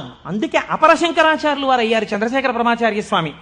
అటువంటి మహాపురుషుడై దిగ్విజయ యాత్ర చేసి శృతి ప్రమాణమైన అద్వైత సిద్ధాంతాన్ని ఆవిష్కరించి మనందరినీ ఉద్ధరించినటువంటి వారిగా శంకరులు వచ్చారు. మీరు చూడండి, ఇప్పుడు మనం శివనామము మళ్ళీ మొదటికి వెళ్ళండి. ఎక్కడికి వెళ్ళాలి? అమరకోశంలో శివనామమునకు చెప్పినటువంటి వ్యాఖ్యానములో శివుణ్ణి ఏ రకంగానైనా పట్టుకుంటే మిమ్మల్ని ఉద్ధరించగలడు దగ్గర నుంచి శ్రేయం, మంగళం, కళ్యాణం, భద్రం, శ్రేయస్సు, శోభనం, ఇవి కేవల మంగళములేనా, ఇంకేమన్నా ఉన్నాయా దగ్గరికి వెళ్ళండి. అందుకు తీసుకొచ్చాను దీన్ని. ఇప్పుడు ఇక్కడి నుంచి అక్కడికి వెళ్ళండి. మళ్ళీ ఒక్కసారి వెడితే మీకు ఈ శివనామమును ఎక్కడ దాచారు? శివనామము పంచాక్షరిగా కదండి ఉంది. నమశివాయ అని పంచాక్షరి. నమశివాయ అన్న మాట చెప్పడానికి వేదం ఎంత కట్టడి చేసి చెప్పింది, ఎంత జాగ్రత్తగా చెప్పింది పంచాక్షరి మంత్రాన్ని. మీరు జాగ్రత్తగా చూడండి, ఇది జాగ్రత్తగా గమనించండి. మీరు అయ్యప్ప స్వామి దర్శనానికి వచ్చారనుకోండి, అలా గేటు దగ్గర నిలబడి అయ్యప్ప స్వామి దర్శనం చేసుకుంటానంటే మీకు కనపడరు. మీరు అక్కడ చెప్పులు విప్పాలి, లోపలికి రావాలి, ఇక్కడ ఉన్నటువంటి పరివార దేవతలందరినీ దర్శనం చెయ్యాలి, మెట్లెక్కాలి, గణపతికి సుబ్రహ్మణ్యుడికి ప్రదక్షిణం చెయ్యాలి, ధ్వజస్తంభం పక్క నుంచి లోపలికి వెళ్ళాలి, స్వామికి ఒక పక్కకి వెళ్ళి నిలబడి ఆయన వంక చూస్తే అప్పుడు మీరు సంతోషంగా స్వామి దర్శనం చేస్తారు. అలాగే ఈ పంచాక్షరిని వేదం ఎక్కడ దాచిందో చూడండి. మనకి వేదములు 4 అయినా సాధారణంగా మనం ఏమంటామంటే 3గా వ్యవహరిస్తాం సంప్రదాయంలో. అందుకే శంకరాచార్యులు వారు కూడా శివానంద లహరిలో త్రైవేద్యం హృద్యం త్రిపురహరమాద్యం త్రినయనం అన్నారు. త్రైవేద్యం అనడానికి ఒక కారణం ఉంది. ఋగ్వేదం, యజుర్వేదం, సామవేదం ఈ 3 వేదాలు నేర్చుకోవడానికి ఒక్కసారి ఉపనయనం చేసుకుంటే చాలు. ఒకసారి ఉపనయనం చేసుకుంటే 3 వేదాలలో ఉండేటటువంటి సారాంశమునకు కూడా ఒక సావిత్రి ఉపదేశం, ఒక గాయత్రి ఉపదేశంతో 3 వేదాలు చదవచ్చు. అథర్వ వేదం చదువుతాను అన్నారు అనుకోండి ఎవరైనా, ఈ 3 వేదాలు చదవడానికి కావలసినటువంటి ఉపనయనం సరిపోదు. అథర్వ వేదం కూడా చదవాలంటే మళ్ళీ ఉపనయనం చేసుకోవాలి. మళ్ళీ ఉపనయనం చేసుకుని మళ్ళీ ఇంకొక బ్రహ్మోపదేశం పొంది అథర్వ వేదం చదవాలి. అందుకని త్రైవేద్యం అంటారు సాధారణంగా. ఈ 3 వేదములు ఋగ్వేదం, యజుర్వేదం, సామవేదం, మీరు 3 అలా పెట్టారనుకోండి, ఒక దేవాలయ ప్రాంగణం ఉన్నట్టుగా 3 వేదాలు అలా పెడితే ఈ 3 వేదాలకి మధ్యలో ఏ వేదం ఉంది? ఇది ముందరి ద్వారం, ఇది వెనక ద్వారం, ఇది ఋగ్వేదం, ఇది సామవేదం, ఈ మధ్యలో ఉన్నది యజుర్వేదం. ఇప్పుడు ఈ యజుర్వేదానికి 7 కాండలు ఉన్నాయి. 7 కాండలు 1, 2, 3, 4, 5, 6, 7. ఇప్పుడు ఇందులో మళ్ళీ మధ్య ప్రాకారం ఏది? 4వ కాండ కదండి. ముందు 3, వెనక 3, మధ్యలోది 4. ఇప్పుడు ఈ 4వ కాండలో ఏముంది? యజుర్వేదంలో రుద్రాధ్యాయం ఉంది. మళ్ళీ రుద్రాధ్యాయంలో అష్టమానువాకం మీరు తీసుకోండి, మధ్యలోకి అష్టమానువాకం వస్తుంది. అష్టమానువాకం మీరు తీసి ఇప్పుడు చదవండి అష్టమానువాకాన్ని. నమ సోమాయ చ రుద్రాయ చ నమస్తామ్రాయ చ అరుణాయ చ నమ సింగాయ చ పశుపతయే చ నమ ఉగ్రాయ చ భీమాయ చ నమో అగ్రే వధాయ చ దూరే వధాయ చ నమో హంత్రే చ హనీయసే చ నమో వృక్షేభ్యో హరికేశేభ్యో నమస్తారాయ నమ శంభవే చ మయోభవే చ నమ శంకరాయ చ మయస్కరాయ చ నమ శివాయ చ శివతరాయ చ. అష్టమానువాకం చిట్ట చివరిలో నమ శివాయ చ అక్కడ పెట్టారు. ఈ నమ శివాయ చాకి ముందు ఏం పెట్టారు? మయస్కరాయ చ. మయస్కరాయ చ అంటే గురువు. గురూపదేశంతో పంచాక్షరిని పొందాలి. మయస్కరాయ చ. ఈ గురువుల పరంపరలో మొట్టమొదట లోకంలో శివనామాన్ని ప్రచారం చేసి అద్వైత సిద్ధి వైపుకు నడిపించిన వాళ్ళు ఎవరు? నమ శంకరాయ చ. శంకర భగవత్పాదులు. ఆ శంకర భగవత్పాదులు ఎవరు? శంకరుడే. ఎలా చెప్పగలరు? రుద్రాధ్యాయంలోనే అభిషేక మంత్రాల్లోనే ఒక చోటు ఉంది, నమ కపర్దినేచ వ్యుక్తకేశాయచ అని. కపర్దినేచ అంటే పెద్ద జటాజూటం ఉన్నవాడు, వ్యుక్తకేశాయచ అంటే అసలు వెంట్రుకలు లేనివాడు, మొత్తం పూర్ణమండలం చేయించేసుకుని గుండు చేయించేసుకుని ఉన్నవాడు. అలా ఎలా కుదురుతుందండి? పక్కనే ఉన్న నామంలో పెద్ద జటాజూటమా, ఆ పక్కనే ఉన్న నామంలో ఒక్క వెంట్రుక కూడా లేనటువంటి గుండుతో ఉన్నవాడా? ఈ 2 ఎలా సమన్వయం అవుతాయి అంటే పెద్దలన్నారు, నీ ఇష్టం వచ్చినట్టు చెప్పడానికి వీల్లేదయా, అలా వ్యుక్తకేశాయచ గుండుతో శివుడున్నాడని ఎక్కడైనా చెప్పారా అంటే వ్యాస భగవానుడు వాయుపురాణంలో చెప్పారు గుండుతో శివుడున్నాడు అని. గుండుతో శివుడు ఎక్కడున్నాడు? ఎందుకంటే దక్షిణామూర్తిగా కూడా జటాజూటంతో ఉంటారు, శివుడిగా జటాజూతంతో ఉంటారు. పూర్ణముండనంతో గుండు చేయించుకున్నటువంటి శివస్వరూపం లేదు. మరి వాయుపురాణం ఎలా చెప్పింది ఉన్నాడని అంటే, వాయుపురాణం ఒక విషయాన్ని వ్యాస భగవానుడు ప్రతిపాదన చేస్తూ చెప్పారు. చతుర్భిస్సహ శిష్యైస్తూ శంకరో అవతరిష్యతి. నలుగురు శిష్యుల మధ్యలో కూర్చుని గుండుతో ఉండి మీద బట్ట కప్పుకున్న సన్యాసి రూపంలో ఎవరు కనపడుతున్నాడో ఆయనే పరమశివుడు అని చెప్పింది. ఇప్పుడు నలుగురు శిష్యుల మధ్యలో కాషాయ బట్ట ఇలా గుండు మీద వేసుకుని చేతిలో వేదాలు పట్టుకుని ఇలా చిన్ముద్ర పట్టి కూర్చున్నది ఎవరండి? శంకరాచార్య స్వామి. నమ కపర్దినేచ పరమశివుడు, వ్యుక్త కేశాయచ శంకరాచార్యుల వారు. కాబట్టి ఇప్పుడు ఈ శంకరాచార్యుల వారు ఎవరు? పరమశివుడే.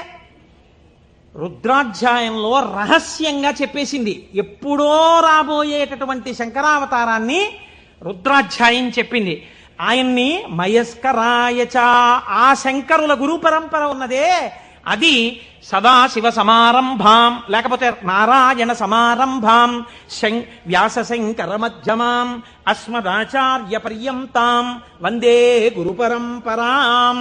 ఆనాడు పరమశివుడు కపర్ది అని ఇంత జుత్తుతో ఉన్నవాడి నుంచి ప్రారంభమైనటువంటి ఈ గురు పరంపర మధ్యలో శంకరాచార్య స్వామి ఉంటే, ఈనాడు నాకంటి ఎదుట నాకు శంకరాచార్య స్వరూపమై నన్ను నిలబెట్టి ఆశీర్వదించి నడుపుతున్నటువంటి నా గురువు బ్రహ్మశ్రీ మల్లంపల్లి అమరేశ్వర ప్రసాద్ గారి వరకు ఆ గురు పరంపరయే నడుచుచున్నది. ఎవరికి వారు వారి గురువు వరకు ఇలాగే చెప్పుకుంటాం. సదాశివ సమారంభాం శంకరాచార్య మధ్యమాం, అస్మదాచార్య పర్యంతాం వందే గురు పరంపరాం. ఈ గురువు ఏం చేస్తున్నారు? మీకు నడుబడి నేర్పుతున్నారు. ఈ గురువు ఏం చేస్తున్నారు? ఉదారమూర్తి అయి మిమ్మల్ని ఆశీర్వదిస్తున్నారు. ఈ గురువు ఏం చేస్తున్నారు? మీ ఉద్ధరణ కోసం ఈశ్వరుణ్ణి ప్రార్థన చేస్తున్నారు. అటువంటి గురువే ఈశ్వర స్వరూపుడై ఉన్నాడు. ఎప్పుడెప్పుడు లోకంలో వేద ప్రమాణాన్ని చెడగొట్టడానికి అవైదికమైనటువంటి వాదనలు ప్రబలుతాయో అప్పుడప్పుడు పరమేశ్వరుడే బయలుదేరి వచ్చి అవతార స్వీకారం చేశారు. కృష్ణ భగవానుడు కూడా చేశాడు గీతా ప్రచారాన్ని. మహానుభావుడై ప్రస్థానత్రయంలో ఒకటండి భగవద్గీత. అంతటి భగవద్గీతను మనకు అందించినటువంటి జగదాచార్యుడు కృష్ణ పరమాత్మ. ఆయన కూడా జగదాచార్యుడే. ఒకటే కదండి ఉన్నది పరబ్రహ్మతత్వం. అదే కృష్ణుడిగా భాషించింది ఒకనాడు. అటువంటి భగవద్గీతనిచ్చినటువంటి కృష్ణ పరమాత్మ యొక్క అవతారం ఎందుకు కలియుగంలో వచ్చేటటువంటి ప్రమాదముల నుంచి ఉద్ధరించగలిగినంత జ్ఞానబోధ ఎందుకు చెయ్యలేదు? ఒక్కటే కారణం. ద్వాపర యుగంలో అప్పటికే ధర్మాన్ని నిర్వీర్యం చేసేటటువంటి వాళ్ళ సంఖ్య కోట్లలోకి వెళ్ళిపోయింది. కృష్ణావతారం ప్రారంభం నుంచే ఎంత రాక్షస సంహారం చేశాడండి మహానుభావుడు. కన్నులు తెరువని కడుచిన్ని పాపడై దానవి చనుబాలు త్రావి చంపే పూతనా సంహారంతో మొదలుపెట్టి ఎంతమంది రాక్షసుల్ని చంపాడు. జరాసంధాది రాక్షసులందరినీ ముందే చంపకపోతే కురుక్షేత్రంలో నిజంగా పాండవులు నిలబడగలరా? ఇంతమందిని చంపాడు. అవతారంలో ఉన్న తక్కువ సమయంలో ఆయన కురుక్షేత్ర మధ్యంలో సమస్త వాంగ్మయాన్ని భగవద్గీత రూపంలో బోధ చేశాడు. కానీ అది సరిపోదేమో. కలియుగం అంటే అసలు మనస్సు నిలబడనటువంటి యుగం. మరి మనస్సు నిలబడదు, కలిపురుషుడి యొక్క ప్రకోపాలు చాలా ఎక్కువగా ఉంటాయి అన్నప్పుడు ఇంకా ఈ గురువులు ఎందుకు, ఈ బోధలు ఎందుకని మీరు నన్ను అడగచ్చు. దానికి ఒక్కటే జవాబు పరమాచార్య స్వామి వారు చెప్పినటువంటివి. నేను ఉపన్యాసాల్లో చెప్పే చాలా భాగాలు పరమాచార్య స్వామి వారివి. కాబట్టి ఆయన అంటారు, మీరు చూడండి దొంగలు పడుతున్నారు, కాకినాడకి దొంగల ముఠాలు వచ్చాయి, దొంగలు కొట్టేస్తున్నారు, ఇళ్ళు దొంగలు కొట్టేస్తున్నారు అన్నారు అనుకోండి. ఎంత జాగ్రత్తగా ఉన్నా దొంగలు కొట్టేస్తున్నారండి అని తాళం తీసేసి తలుపులు తెరిచి వస్తామా? ఏదో ఒక కట్టడి చేస్తాం. చేసి అమ్మ ఏదో ఒకటి సాయంకాలం కాసేపు వాడు ఏదో చెప్పాడో చెప్పలేదో కానీ శివనామస్మరణ చేయిస్తున్నాడమ్మా, అక్కడికి వెళ్ళొస్తాం, అందుకని కాస్త మా గుమ్మని చూస్తుందరు, తల్లి మీరేదో ఇక్కడే కుర్చీ వేసి కూర్చోండి, లేకపోతే మీ అబ్బాయిని మా ఇంట్లో చూస్తుండమనండి, టీవీ కాసేపు కరెంటు పోయినా పర్వాలేదు మహాప్రభు మాకు మీ వాడిని కూర్చోమనండి అంటాం. కట్టడి చేస్తున్నారా చేయట్లేదా? ఏదో రకంగా. కలిపురుషుడు ఎంత ప్రకోపంతో ఉండడానికి ప్రయత్నించినా మీరు ఈశ్వరుడి పాదాలు గట్టిగా పట్టుకోవడానికి ప్రయత్నించాలి కదా. దానికి ప్రస్థానత్రయ భాష్యంతో మొదలుపెట్టి ఈశ్వరుణ్ణి స్తోత్రం చెయ్యడం వరకు, ఆకాశం నుంచి పాతాళం వరకు సమస్త వాంగ్మయాన్ని జ్ఞానబోధ తప్ప ఇంకొక ప్రయత్నం కాని పని కాని పెట్టుకోకుండా 32 జీవితంలో షణ్మత స్థాపనాచార్యులై శృతి ప్రమాణాన్ని నిలబెట్టి అందరి దేవతల మీద స్తోత్రాలు చెప్పి శివానందలహరి, సౌందర్యలహరి, బ్రహ్మసూత్ర భాష్యం ఇన్ని చేశారండి మహానుభావుడు శంకరాచార్యులు వారు. వారి పేరు చెప్తే చాలు పాపాల పటాల పంచలైపోతాయి. శృతి స్మృతి పురాణానాం ఆలయం కరుణాలయం నమామి భగవత్పాద శంకరం లోకశంకరం. అటువంటి శంకర భగవత్పాదులై ఈ భూమి మీద నడయాడి మనకి జ్ఞానబోధ చేశారు.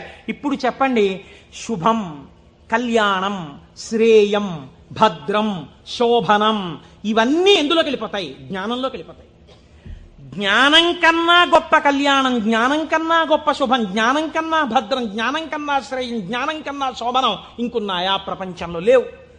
అటువంటి జ్ఞానమును మీకు అందించడానికి పరమేశ్వరుడే శంకరుడిగా ఈ భూమండలము మీద నడయాడినాడు కాదు. ఇప్పుడు కూడా శంకరుడు కరచరణాదులతో తిరుగుతున్నాడు. నాకు అలాగే తిరుగుతున్నాడు. నా కంటికి నేను ఆరాధించేటటువంటి పరమేశ్వరుడే కరచరణాదులతో తిరుగుతున్నాడు. నేను పట్టుకోవడానికి తన పాదములను అనుగ్రహిస్తున్నాడు. తన చేతిని నా మూర్ధన్య స్థానమునందుంచి ఆశీర్వచనం చేస్తున్నాడు.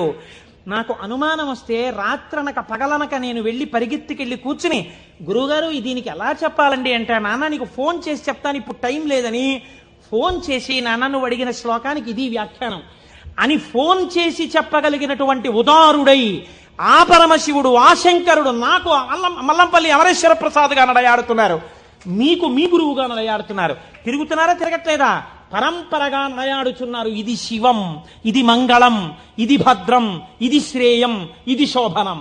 కాబట్టి మనం ఎవరికి నమస్కరిస్తాం? గురుర్ బ్రహ్మ, గురుర్ విష్ణు, గురుర్దేవో మహేశ్వర, గురు సాక్షాత్ పరబ్రహ్మ, తస్మై శ్రీ గురవే నమః. అటువంటి గురువు ఇప్పటికీ మీకు శుభములిచ్చేవాడై, శోభనములనిచ్చేవాడై, మంగళప్రదుడై ఉన్నాడు. కాబట్టి రుద్రాధ్యాయం, వేదములు అంత జాగ్రత్తగా సమన్వయం చేస్తూ ఆ శంకరులు వస్తారని అంత స్థితిని పతంజలి నటరాజస్వామి దర్శనం దగ్గర నుంచి మొదలుపెట్టి పక్కన ఇలా నిలబడి నటరాజ తాండవం చూసినందుకు, ఒకనాడు నేను ఈ శంకరుడే శంకరాచార్యులు వారిగా వస్తే తత్వబోధ చేసేటటువంటి వాణ్ణి లోకంలో తయారు చెయ్యాలని గోవిందపాదాచార్యుల వారిగా సిద్ధం చేయించుంచారు. కాబట్టి మన ఆర్ష జాతి, మన సనాతన ధర్మము, మన పురాణములు ఎంత గొప్పవో, ఆ శివ అన్న మాట ఎంత గొప్పదో, ఆ శివం అన్న మాట ఎంత భద్రమో, ఎంత శ్రేయస్కరమో, దాని గురించి వింటే, దాని గురించి తలుచుకుంటే ఎంత పరవశమో. పవి పుష్పంబగు అగ్ని మంచగు నాకూపారం భూమిస్థలంబగు శత్రుండతిమిత్రుడవు విషము దివ్యాహారమౌ నెన్నగా అవనీమండలి లోపలం శివ శివేచ్ఛాభాషణోల్లాసకిన్ శివ నీ నామము సర్వవశ్యకరమౌ శ్రీకాళహస్తీశ్వర. శివ నీ నామం ఎప్పుడక్కర్లేదు, ఎప్పుడూ శివ శివేచ్ఛాభాషణోల్లాసకిన్ శివ నీ నామము సర్వవశ్యకరమౌ, ఎప్పుడూ నీ నామం అవసరమే అంటారు దూర్జటి కాళహస్తీశ్వర శతకంలో. అటువంటి శివనామం గురించి, ఆ శివనామము గురువై ఎలా నడుస్తున్నారో గురించి, ఆ శివనామము ఎటువంటి మంగళప్రదుడో గురించి, ఎంతగా భక్తులను ఆదుకునే స్వరూపమున్నవాడో గురించి ఇవాళ మొట్టమొదటి రోజున ఆవిష్కరించే ప్రయత్నం చేశాం. రేపటి రోజు నుంచి ఇలాగే మనం చక్కగా ప్రదోష వేళలో కలుసుకుని 6:30 అయ్యేటప్పటికి శివనామం చెప్పడం ప్రారంభం చేస్తే కాకినాడ పట్టణం ఆధ్యాత్మికతలో మరింత పైకెక్కుతుంది. నాదొక్కటే కోరిక. ఆనాడు మనం తరిగొండ వెంగమాంబ గారి గురించి ఉత్తరాలు రాశాం. నేను ఏడాది నుంచి చూస్తున్నాను వెంకటాచలంలో స్వామి పుష్కరిణి దగ్గర శంకరాచార్య స్వామి వారు 4 శిష్యులతో కలిసి ఉన్నారు. ఇవాళ ఎంత దౌర్భాగ్య స్థితో తెలుసా అండి? ఎంతమంది ఆఫీసర్లు ఉన్నారో టీటీడీలో, ఎంతమంది బోర్డు మెంబర్స్ ఉన్నారో, ఎంతమంది ఆయన పేరు చెప్పుకుని బతుకుతున్నారో, ఎంతమంది దేవస్థానం డబ్బు తిని జీవితాలు గడుపుకుంటున్నారో. శంకరాచార్య స్వామి వారి పాదుకలకి ఉన్నటువంటి ఒక బొడిపె ఊడిపోయి ఏడాదైంది. ఆ బొడిపె కనీసం సరిదిద్దుతామన్న ఇంగితం ఇప్పటికి లేదు తిరుమల తిరుపతి దేవస్థానానికి. నాకు భయం లేదు, నేను సత్యం చెప్తున్నాను.